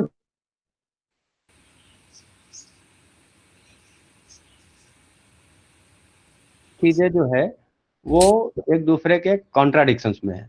आज का एग्जांपल अगर जो लिया जाए, तो आप देख रहे हैं कि हाथरस में directly dominant caste peoples are threatening to the family and to the people and provoking in the social media and on the other media, but they are have given full impunity from the police and from the government. At the same time, two journalists from Kerala, they came to visit the place. They were booked under UAPA. So it depends upon the people who are implementing the laws. Therefore, we have to understand here the importance of representations. The idea of reservation has been reduced to the material gain only. Ambedkar said this is not the poverty alleviation program, but idea of representation has bigger thing to do. You see, like in judiciary, nobody is there. Who will listen? From the lower caste, most of the big post, the bureaucracy and other things are occupied by these people only. So your state, the nature of system itself is not democratized. So यहाँ पर बात ये बोली जाती है कि दलितों को रिजर्वेशन मिलता है और रिजर्वेशन ये बंद होना चाहिए, लेकिन to humanize and to make a participation in a particular system is very much important to establish justice, to ensure the just society. So here reservation must not be seen in this material perspective. It has the greater value as a representation. ठीक है भैया. Thank you. Okay. So, any other who wants to ask question? या मैं नवीन बोल रहा हूँ. मैं JNU से PhD का स्टूडेंट हूँ. मैंने सभी लोगों को सुना, काफ़ी अच्छे विचार लोगों ने रखे. बहुत सारे मेरे क्वेश्चन जो हैं ये मतलब स्पीच में या ये कह लीजिए कि विचार रखते हुए लोगों ने ऑलरेडी दे दिए. बट जब हम बाबा साहब अम्बेडकर को इतने अच्छे से पढ़ते और समझते हैं तो हमारी साथ ही साथ एक नैतिक ये भी चीज़ें हो जानी चाहिए कि ग्राउंड लेवल पे हम क्या कर रहे हैं इस चीज़ को, क्योंकि सारे लोग बहुत अच्छे को समझने वाले हैं. अब मेरा क्वेश्चन आता है तो एक दो थोड़ा क्वेश्चन, ये क्वेश्चन नहीं है, थोड़ा मैं ज़्यादा आप लोगों से इन्फॉर्मेशन लेना चाहता हूँ, बस यही है. मेरा पहला क्वेश्चन तो है शिवम है, शिवम जी के लिए ये क्वेश्चन है कि आपने बात रखते समय भीम आर्मी सेना की बात की, तो ग्राउंड लेवल पे भीम आर्मी सेना जो चीज़ें कर रही हैं वो सब हम लोग देख रहे हैं और अप्रिशिएट भी करते हैं, लेकिन साथ ही साथ चूँकि दुनिया भी देख रही है तो उसके प्रमुख होने के नाते जो चंद्रशेखर जी जिस तरीके से डिमांड चीज़ों का रखते हैं या उनके जो लहजे का तरीका है, दलितों को बंदूक का लाइसेंस दिलवा दो, हम अपना वो स्वयं ही कर लेंगे, इसको कहाँ तक आप सही समझते हैं कि क्या इस तरीके से दलित का उत्थान संभव है? दूसरा क्वेश्चन विनोद सर से है कि विनोद सर, जैसा कि कास्ट सिस्टम के बारे में आपने बहुत अच्छे से बताया, तो मैं समझता हूँ कि जो दूसरे लोग मतलब इसके लिए जो भी कहा जाए कि कारण रहे हैं चीज़ों को बनाने में या उसको डीप रूटेड करने में, लेकिन दलित अपने आप में जो कास्ट सिस्टम को लेके चल रहा है उसको छोड़ना नहीं चाहता, वो कितना दलितों को खुद ही नुकसान पहुंचा रहा है और कैसे इसको हटाया जा सकता है, इस पे थोड़ा सा दोनों लोग एक एक करके बताएं प्लीज. तो मैं विनोद भाई मैं बोल दूं क्या पहले? बोलो. हाँ, तो यही मुझे मतलब सही बात है आपने जो बात उठाई, लेकिन मुझे लगता है कि ये ऑब्वियस है, मतलब सोसाइटी में एक जो चीज चलती है ना कि भाई दलित असर्शन, उससे लोगों को दिक्कत होती है. मैं नहीं बोल रहा हूँ कि आपको दिक्कत है, जनरल होता है, मतलब ये अपर कास्ट का कंसेप्शन है कि भाई, और वो काफी इसको फैलाते हैं कि भाई दलितों के असर्शन से दिक्कत. और अगर दलितों का असर्शन हो रहा है, वो इलेक्टोरली भी हो रहा है, पॉलिटिकली भी हो रहा है, आइडियोलॉजिकली भी हो रहा है. मुझे ये नहीं लगता कि चंद्रशेखर ने कहीं भी ये बात कही हो, मतलब मैं उसको यहाँ उनका पक्ष तो यहाँ नहीं ले रहा, लेकिन मैं जितना उनको सोचता समझता हूँ, I am from west UP और मेरा और उनका गांव मात्र 40 किलोमीटर की दूरी है. ठीक है, मेरे कई फैमिली के लोग भीम आर्मी में काम करते हैं. तो लेकिन मैं जितना समझता हूँ, मतलब सही बात है, मैं इधर आ गया तो कई चीजें सोचनी, इधर उधर भी सोचनी समझनी पड़ती है. एक तो उन्होंने कहीं भी ये नहीं कहा, हाँ वो जो लाइसेंस की बात है, एक तो वो उसमें कहीं नहीं ये है, कहीं भी ये बात नहीं कि हम इलीगल तौर पे कुछ शस्त्र रखने जा रहे हैं. लाइसेंस दीजिए. और आत्मसम्मान का मामला है कि भाई जब भी एट्रोसिटी होगी और एट्रोसिटी एक्ट में चूंकि आत्मसम्मान का मामला है, आत्मसम्मान के साथ साथ आत्म सुरक्षा, ठीक है, तो अगर इसका मामला है तो मुझे लगता है कि उसमें दलितों के पास मतलब शस्त्रों के लाइसेंस होने चाहिए उसमें, तो I don't think so that there is any problem in it also, because it's वो कानूनी तौर पे मतलब SC/ST एक्ट में तो है कि हाँ उन्हें आत्म सुरक्षा का मामला सिर्फ SC/ST एक्ट में भी नहीं, मुझे लगता है कि IPC में भी कहीं जगह ये है, या एक दो जगह कम से कम, तो मुझे लगता है कि ये और असर्शन से दिक्कत ये हिस्ट्री में इतिहास में होता आया है, ठीक है, असर्शन की राजनीति को हमेशा वोयलेंट की राजनीति बना देना, ठीक है, ये समझ लेना, ये समझवाना लोगों को, ये this has you know the background, the ideological background इसका होता है। तो हमें मुझे लगता है कि काशीराम जब मान्यवर काशीराम ने VSP बनाई, उससे पहले DS4 और वामसिफ के टाइम में भी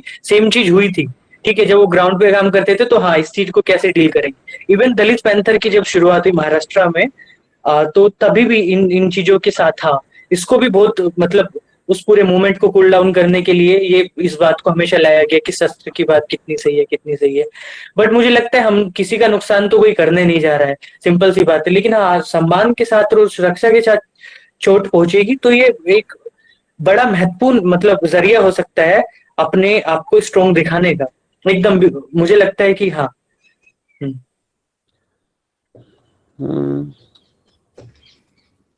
मैं आवाज आ रही मेरी?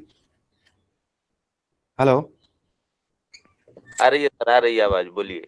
हाँ, यहाँ पे पहला तो ये भीम आर्मी एंड देन ये शस्त्र और अस्त्र वाली अगर जो बात देखी जाए तो अगर जो आप देखेंगे ब्लैक मूवमेंट ये या फिर ब्लैक पैंथर का मूवमेंट, या फिर अभी आपने देखा होगा जब जॉर्ज फ्लॉयड का पुलिस किलिंग हुआ और उसके बाद जो भी मूवमेंट वहां पे चला, तो आप देख रहे होंगे कि मतलब जो है ब्लैक पैंथर भी है और ब्लैक पैंथर पूरी तरीके से लैस अस्त्र शस्त्र के लैस हो करके वो सड़कों पे प्रदर्शन कर रहा है।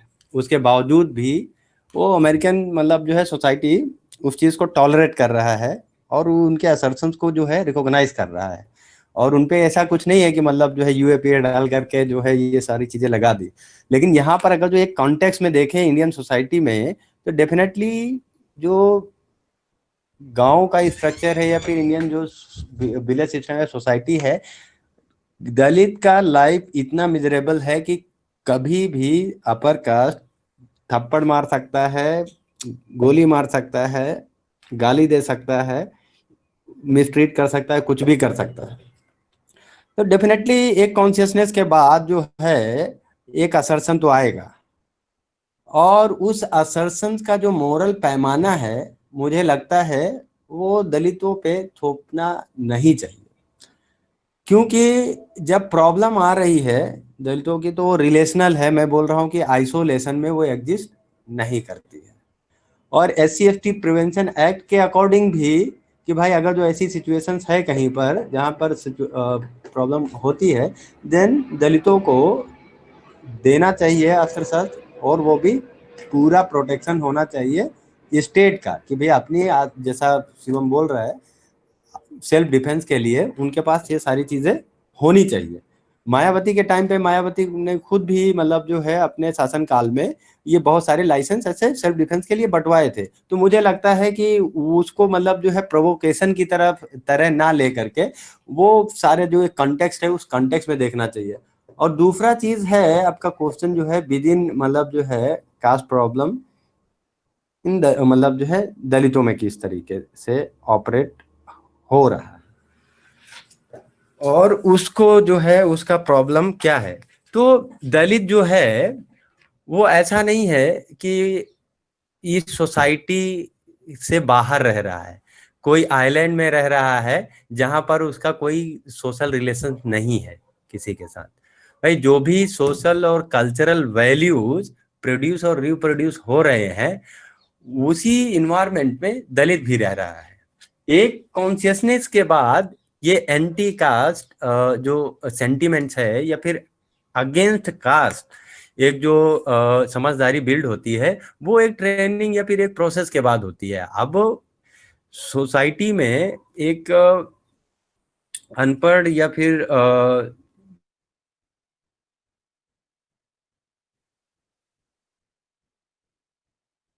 कि भाई जो भी थोड़ा पढ़ा लिखा दलित निकलता है उसी में थोड़ा सेंटिमेंट्स होगा आगे अंदर का। तो वो जनरल फेनोमेना तो है नहीं कि सोसाइटी में पूरी तरीके से नॉर्मलाइज हो गया है और दलित जो है एज अ कैटेगरी पूरी तरीके से कंक्रेटाइज हो गई है, जिसमें सोशल रिलेशन इस तरीके का डेवलप हुआ है जो मेन सोसाइटी से डिफरेंटली बिहेव करती है।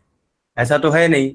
विद इन दलित भी इतने सारे कास्ट हैं और वो कास्ट सिस्टम जो है उसी मतलब जो है सोसाइटी का ही पार्ट एंड प्रोडक्ट है और उसी सोशलाइजेशन पे वो रह रहे हैं।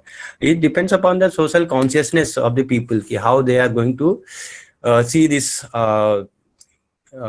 This problem among themselves. Like वो प्रॉब्लम तो कास्ट का है, लोअर कास्ट में भी है, लेकिन जो लोअर कास्ट का प्रॉब्लम है या फिर अपर कास्ट, वो कास्ट इन जनरल प्रॉब्लम है, वो रिलेशंस में एग्जिस्ट कर रहा है, not in isolation. Thank you very much.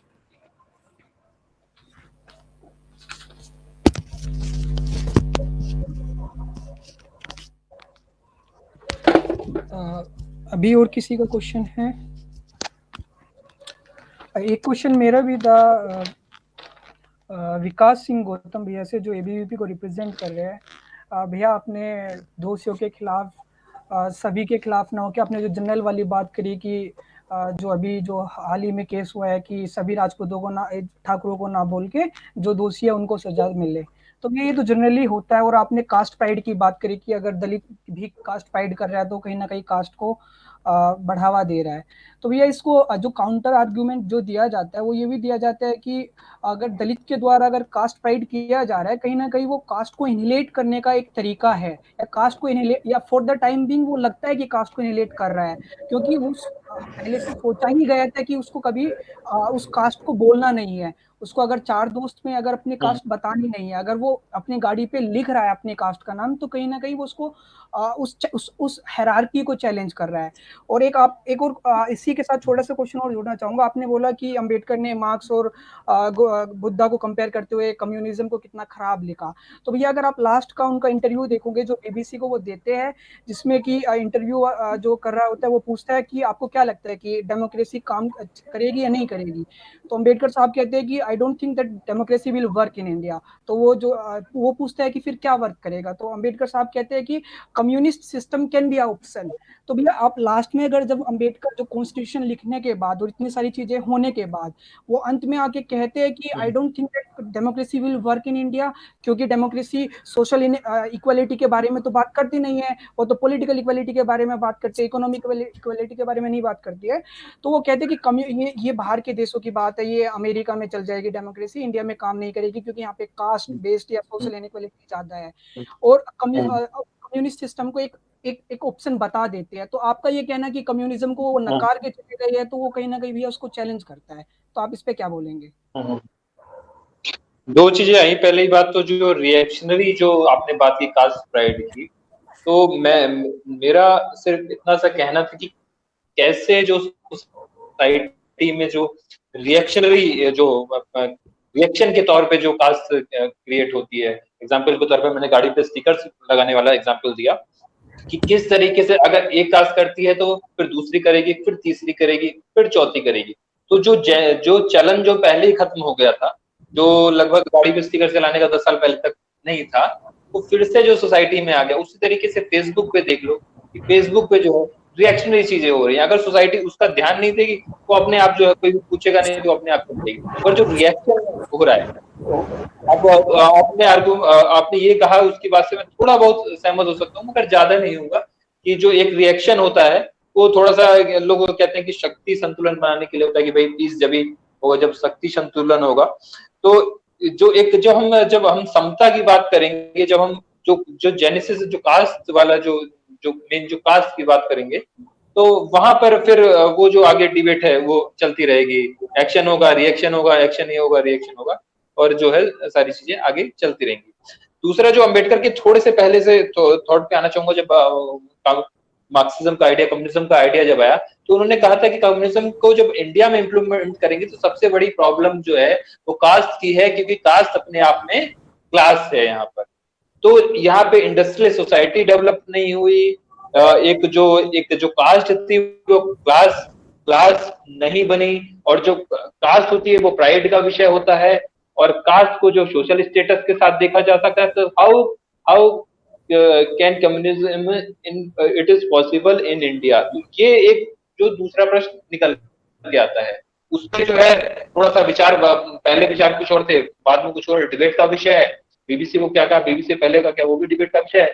मगर जहां तक मैं अम्बेडकर को समझ पाया हूँ कि जब तक कास्ट जो विषय है, जो कास्ट एक प्राइड का विषय है, कास्ट एक सोशल स्टेटस है इंडिया में, जब तक वो सोशल स्टेटस मेंटेन रहेगा, जिसको खत्म करने के लिए इंडोमिगी की बात करते हैं, सॉल्यूशन के लिए एक्सोगमी की बात करते हैं, जब तक वो कास्ट सिंबल जो है रेडिकेट नहीं होगा, कास्ट प्राइड वाला विषय रेडिकेट नहीं होगा, तब तक जो एक सोशलिस्ट डेमोक्रेसी की बात करते हैं, जो डेमोक्रेटिक वैल्यूज की बात करते हैं, वो अम्बेडकर की लिबर्टी, फ्रेटर्निटी, इक्वालिटी की बात करते हैं, वो पॉसिबल नहीं। ठीक है, थैंक यू भैया।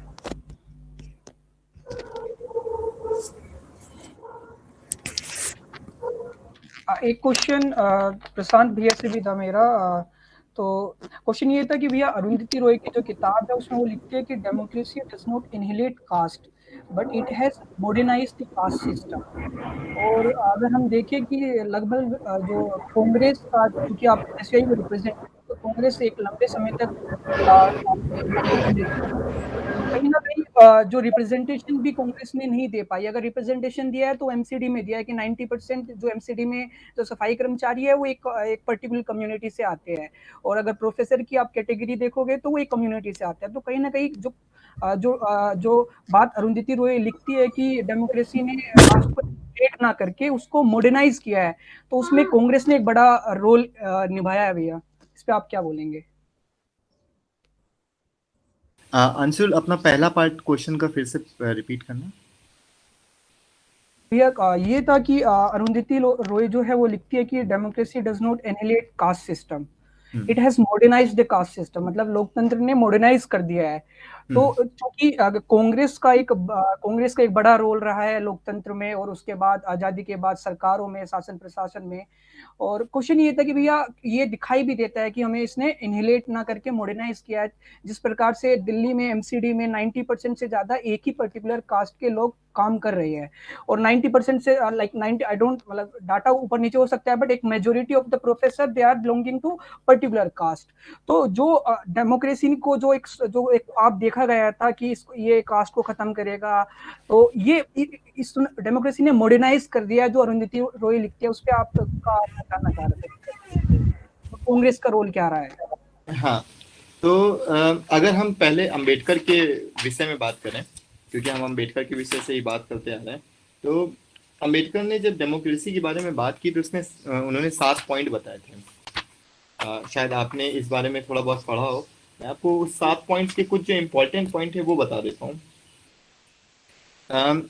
जो 5वां पॉइंट था वो ये था कि the existence of a governing class is inconsistent with democracy and self government, and that given the fact that where the governing class retains its power to govern, it's wrong to believe that democracy and self-government have become realities of life.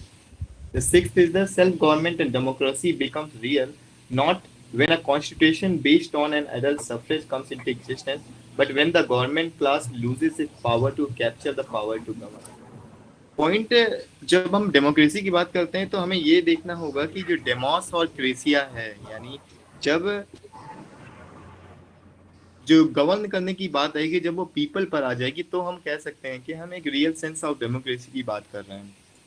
पर point क्या होता है कि हमने replace किया एक जो British era जो चल रहा था, उसके बाद हम डेमोक्रेसी में लाए, और उस डेमोक्रेसी के लाने के बाद हमने बहुत सारी चीज़ों को कोशिश की कि हम उसे डेमोक्रेटिक कैरेक्टर में ढाल सकें, पर क्या हम रियल स्ट्रक्चर में कर पाए? यानी इवन जब कांग्रेस गवर्नमेंट में आई, उसने बहुत सारी चीज़ों को चेंज करने की कोशिश की, जो कि ऐसा होना चाहिए कि जो भी डिप्रेस्ड क्लास है उसका रिप्रेजेंटेशन बढ़े, उसके सोशल जो वैल्यूज़ हैं वो बढ़े। मतलब मैं इकोनॉमिकल की बात नहीं कर रहा हूँ, जो उसके सोशल स्टेटस है उसको हम बढ़ाया जा सके। पॉइंट क्या हुआ कि जो डेमोक्रेसी आई वो सिर्फ और सिर्फ जो कास्ट सिस्टम था उसको लेजिटिमेट करने की चीज़ें रही। जैसे जब आप चुनाव लड़ते थे या फिर जो इलेक्टोरल पॉलिटिक्स में जब भी कोई कैंडिडेट दिया जाता था तो ऑब्वियस उसको दिया जाता था जिसका प्रभुत्व होता था। आपको भी पता है यूपी, बिहार या फिर सेंट्रल यूपी या फिर सेंट्रल इंडिया में हम जहाँ भी बात करें, हम हमेशा चुनाव में उसको कंटेस्ट कराते हैं जिसकी पॉसिबिलिटी विनिंग की सबसे ज़्यादा होती है। पॉसिबिलिटी विनिंग की सबसे ज़्यादा किसकी होती है? जिसका प्रभुत्व ज़्यादा होता है। और एक कास्ट बेस्ड सोसाइटी में ये देखा गया है कि प्रभुत्व केवल उसका है जो कास्ट से अपर में है। यानी डेमोक्रेसी तो हम लाए जिसमें हमने ये कोशिश की कि जनता अपने विचारों के द्वारा अपना एक रिप्रेजेंटेशन तैयार करे। पर वहाँ पे सवाल ये वाली बात हो गई कि वहाँ पे भी जो प्रभुत्व था वो अपर कास्ट का था। तो इवन हमने ये कोशिश की कि हम डेमोक्रेटिक कैरेक्टर जो हमारे जिसको हम कहते हैं कि जनता का जो सरकार आएगी, हमने उसको बढ़ावा देने की कोशिश की, पर वहां से भी जो आउटकम आया वो भी कास्ट बेस्ड आया। तो यानी जो हमने डेमोक्रेसी अडॉप्ट की उसमें से हमने मॉडर्नाइज कर दिया कास्ट सिस्टम को, जहाँ पे कुछ पर्टिकुलर कास्ट के लोग जो कि हमेशा से अपर कास्ट हैं, जो हमेशा से ऑपरेस करते आए हैं, वही लोगों को ज़्यादा अपॉर्चुनिटी मिलती रही। तो पॉइंट क्या रहा कि हमने जिस तरह से डेमोक्रेसी को लिया और उसके लिए जो एक प्लेटफॉर्म तैयार करने की तैयारी करनी चाहिए थी, जिसमें से हमें ऑलरेडी कुछ चीज़ें सीट रिजर्व करनी चाहिए थी, लोगों को पहले हमें जागरूक करना चाहिए था, जो ये सारी चीज़ें हो पाई जिस पे हम बहुत हद तक फिट नहीं बैठ पाए, जिसकी वजह से ये हुआ कि डेमोक्रेसी कास्ट सिस्टम को बढ़ावा देती रही है, ना कि उसे रिड्यूस कर पाई। दूसरी चीज जो आपने बात की कि प्रोफेसर के तौर पे कि यहाँ पे एक ही तरह के प्रोफेसर्स आए, मेरे हिसाब से इसमें गवर्नमेंट से ज़्यादा दिक्कत रही है जो हमारा एकेडमिक फ्रेटर्निटी आई। मतलब ये एकेडमिक फ्रेटर्निटी मैं ये शब्द इस्तेमाल करता हूँ। एकेडमिक फ्रेटर्निटी में आप यही देखेंगे कि आप अगर एकेडमिया में हैं तो आपको बहुत अच्छी इंग्लिश बोली जानी चाहिए, एंड ऑब्वियसली इंग्लिश बहुत अच्छे बोलने वाले कुछ रीजन से लोग आते हैं, मतलब उसका नाम लेने का कोई फायदा नहीं है, उनकी एक पूरी एक लॉबी होती है। बहुत बार आप देखते होंगे कि ओबीसी पोस्ट, एससी पोस्ट में एनएफएस लिख देते हैं, नॉट फाइंड सुटेबल। उसका मेन पर्पज ये होता है कि जब आप 1 साल 2 साल 3 साल एनएफएस लिखेंगे तो उस सीट को फिर वो जनरल में तब्दील कर दिया जाता है, और उसकी वजह से उसका जो अपनी लॉबी के लोगों को लाना होता है उस एकेडमिक स्ट्रक्चर को उसका पार्ट बना देते हैं। तो दो चीज़ों को पहले हमको अलग अलग रखना चाहिए, क्योंकि जब कांग्रेस की गवर्नमेंट रही थी उस समय ये बात थी कि जितने भी एजुकेशनल इंस्टीट्यूट हैं उसमें गवर्नमेंट का जो इंटरफेरेंस रहेगा वो ना के बराबर रहेगा। जैसे आज के समय में हम देखते हैं कि नहीं, जो बीजेपी की गवर्नमेंट है वो पूरी तरह से एजुकेशनल इंस्टीट्यूशन में घुसी हुई है, चाहे वो जेएनयू की बात हो, जेयू की बात हो, बीएचयू की बात है। उन्होंने अपने जो प्रॉपर उन्हीं के पपेट है उनको वाइस चांसलर बना रखा है, डीन से लेके वार्डन तक उन्होंने वैसे बना रखे हैं। तो शुरुआत में समय में ऐसा नहीं होता था। तो एजुकेशनल बैकग्राउंड में जब हम ये देखते हैं तो, और इसमें भी एक बात आ रहा है, ओबीसी की जो संख्या है वो ना के बराबर है, फिर भी आप देखेंगे कि शेड्यूल कास्ट और शेड्यूल ट्राइब्स में आपको कुछ लोग मिल भी जाएंगे। तो एजुकेशनल इंस्टीट्यूट में जिस तरह का डिस्क्रिमिनेशन हो रहा है उसे हमें अलग तरीके से देखने की जरूरत है। डेमोक्रेसी में जो अरुंधति राय बात करती हैं कि डेमोक्रेसी के तहत हमने मॉडर्नाइज किया है कास्ट सिस्टम को, उसके और भी कई पहलू हो सकते हैं। ऑब्वियसली जब अरुंधति रॉय लिख रही तो उनके अंदर दो तरह का एक मिक्सचर देखने को मिलता है, उनके अंदर कुछ कम्युनिस्ट स्टेट्स भी आ रहे हैं, उनके अंदर कुछ कास्ट वाले भी आते हैं। एट द सेम टाइम ये भी देखने को मिलता है कि उनका प्रैग्मेटिक जो है प्रैक्टिकल एक्सपीरियंस है वो भी ज़्यादा झलकता है। पर सही मायने में मैं बताऊँ तो अरुंधति राय थोड़ी सी ओवर हाइप्ड भी हैं, और उस मामले में मैं ये भी देखने की कोशिश करता हूँ कि instead of talking about the central issues and central constituent which cause modernize caste system are quite different than democracy. मतलब डेमोक्रेसी की इस्टेब्लिशमेंट के लिए जितने कॉन्स्टिट्यूएंट्स की जरूरत है हमें उस पर ज़्यादा बात करनी चाहिए रादर देन क्वेश्चनिंग डेमोक्रेसी। तो मुझे लगता है कि अरुंधति रॉय ऑब्वियसली अब वो फेम है तो कुछ भी बोलती हैं, हमें एकदम लगता है कि वाह क्या सुंदर सुंदर है। मुझे लगता है कि she should have question the basic tenets और basic constitution that can extend the intensity of democracy rather than questioning the democracy itself। तो मुझे लगता है कि इन सारी चीज़ों को देखना चाहिए। और रही बात कांग्रेस की, तो ऑब्वियसली जो पूरा एक स्ट्रक्चर चला आ रहा है जो जिसको हम 10,000 साल 15,000 साल हमें नहीं पता एग्जैक्टली हिस्टोरिकल कितना है वो ऑपरेशन का इरा, जितना ज़्यादा है उतना ही हमारे लिए शेम का सब्जेक्ट है। पॉइंट क्या है कि कास्ट जो उन्मूलन है, जाति उन्मूलन की जो बात हम कर सकते हैं वो एक लंबा प्रोसेस और एक हिस्टोरिकल प्रोसेस है। हो सकता है कि हम आज जब इतने मुखरता से अपनी बातों को रख रहा है, हो सकता है हम अपनी लाइफ पीरियड तक भी सही चीज़ें ना देख पाए। तो रही बात कांग्रेस गवर्नमेंट की क्या करने की क्या नहीं करने की, ऑब्वियसली स्टार्टिंग में डेमोक्रेसी पे मच फोकस था, कैसे हम डेमोक्रेसी के स्ट्रक्चर इंस्टीट्यूशन को डेवलप कर सकते हैं, उस इंस्टीट्यूशन में कैसे हम रिजर्वेशन को एप्लीकेबल कर सकते हैं। उसकी इम्प्लीमेंटेशन के बाद कैसे हम रिप्रेजेंटेशन बढ़ा सकते हैं, वो सब चीज़ें की गई हैं। ऑब्वियसली प्रोसेस फ्लो आप कह सकते हैं, हिस्टोरिकल लंबा समय लगेगा इसको, आने वाले समय में हमें लगता है इसका काफ़ी और लंबा समय लग सकता थैंक यू भैया, थैंक यू। अभी किसी का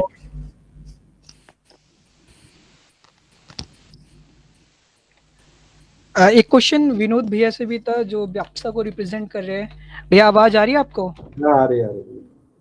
हाँ भैया, आपसे क्वेश्चन था कि मैंने जितना पढ़ा है दलित पॉलिटिक्स को लेके और रेडिकल दलित पॉलिटिक्स को लेके, जितना मैंने व्यापसा को नोटिस किया है और उसको देखा है और भीम आर्मी को, तो ये बात कही जाती है दलित रेडिकल दलित पॉलिटिक्स से कि जो लेफ्ट है वो उसको एक जो लीडरशिप में नहीं लेता है, या फिर उसको केवल जब वोट चाहिए होता है तो उसको अपने साथ रखता है, और लेफ्ट उसको नकार देता है उसके बाद। तो भैया जो अभी हाल ही में जब परशुराम का जो मूर्ति लगाने की बात चल रही थी, तो सपा पार्टी, बसपा पार्टी, जो सो कोल्ड जो दलित कम्युनिटी की बड़ी पार्टी, जो कि भीम आर्मी भी जिसको कहीं ना कहीं सपोर्ट करती है, और मैंने देखा है कि बापसा की तरफ से भी कुछ बड़े ठीक नहीं आता है, तो वो उसको परशुराम की स्टैचू को लगाने की बात वो करते हैं। वो मायावती जी बोलती है कि हम इतने मीटर का लगाएंगे, तो सपा बोलते हैं कि हम इतने मीटर का लगाएंगे। एट द उसी के अपोजिट में जो भैया अभी हाल ही में जो बिहार इलेक्शन में जो सीपीआई एमएल ने, जो मैं नाम लेके बोलूंगा, सीपीआई एमएल ने 18 कैंडिडेट की अपनी लिस्ट जारी करी है, जिस जो इलेक्शन कंटेस्ट कर रहे हैं उनके टिकट से। तो भैया ये देखने की बात है कि उन्होंने एक भी सवर्ण को उन्होंने टिकट नहीं दिया है अपनी पार्टी से, और जितने भी टिकट दिए गए हैं वो दलित, वो बैकवर्ड, ओबीसी, एससी, एसटी और तमाम तरह के अल्पसंख्यक, मुस्लिम समुदाय, इन लोगों को टिकट दिए हैं। और जबकि हमारी जो पार्टी, जिनको हम अपना पार्टी मानते आए हैं, एक बड़ी बसपा हुआ या फिर कोई भी पार्टी XYZ, वो कहीं ना कहीं जो बड़ी बात करते हैं कि हमें सवर्णों का वोट चाहिए या फिर हमें सरकार बनानी है, वो कहीं ना कहीं चीट, जो एक रिप्रेजेंटेशन की भी अगर बात देखें कि हमारी चूंकि वो हमारी बड़ी लीडर है, हमारी कास्ट से आती है, तो उसको लीडर माना जाना चाहिए। एट द सेम टाइम जो दूसरी पार्टी जो जिसको हम आरोप लगाते हैं कि ये हमें लीडरशिप में नहीं देते, वो टोटल अपने कैंडिडेट को एक पर्टिकुलर SC ST OBC से देते हैं। तो ये कॉन्ट्रडिक्शन भी आपको दिखाई नहीं, मतलब ये साफ साफ दिखाई देता है। फिर भी हम एक ही पर्टिकुलर लेफ्ट को ये केवल क्रिटिसाइज करते रहते हैं कि ये रिप्रेजेंटेशन नहीं देता। रिस्पॉन्ड करूं? हेलो, हाँ जी भैया। रिस्पॉन्ड करूं? हाँ जी भैया। आवाज आ रही है? हाँ। देखो, ये जो भी इलेक्टोरल और ये रियल पॉलिटिक्स का प्रॉब्लम है, जो वो एक्चुअली वो हर पार्टी के साथ रहता है। सपोज एक विचारधारा के साथ खड़ी रहती है पार्टी, और जिस तरीके का ग्राउंड रियलिटी होता है उसी हिसाब से फिर उसको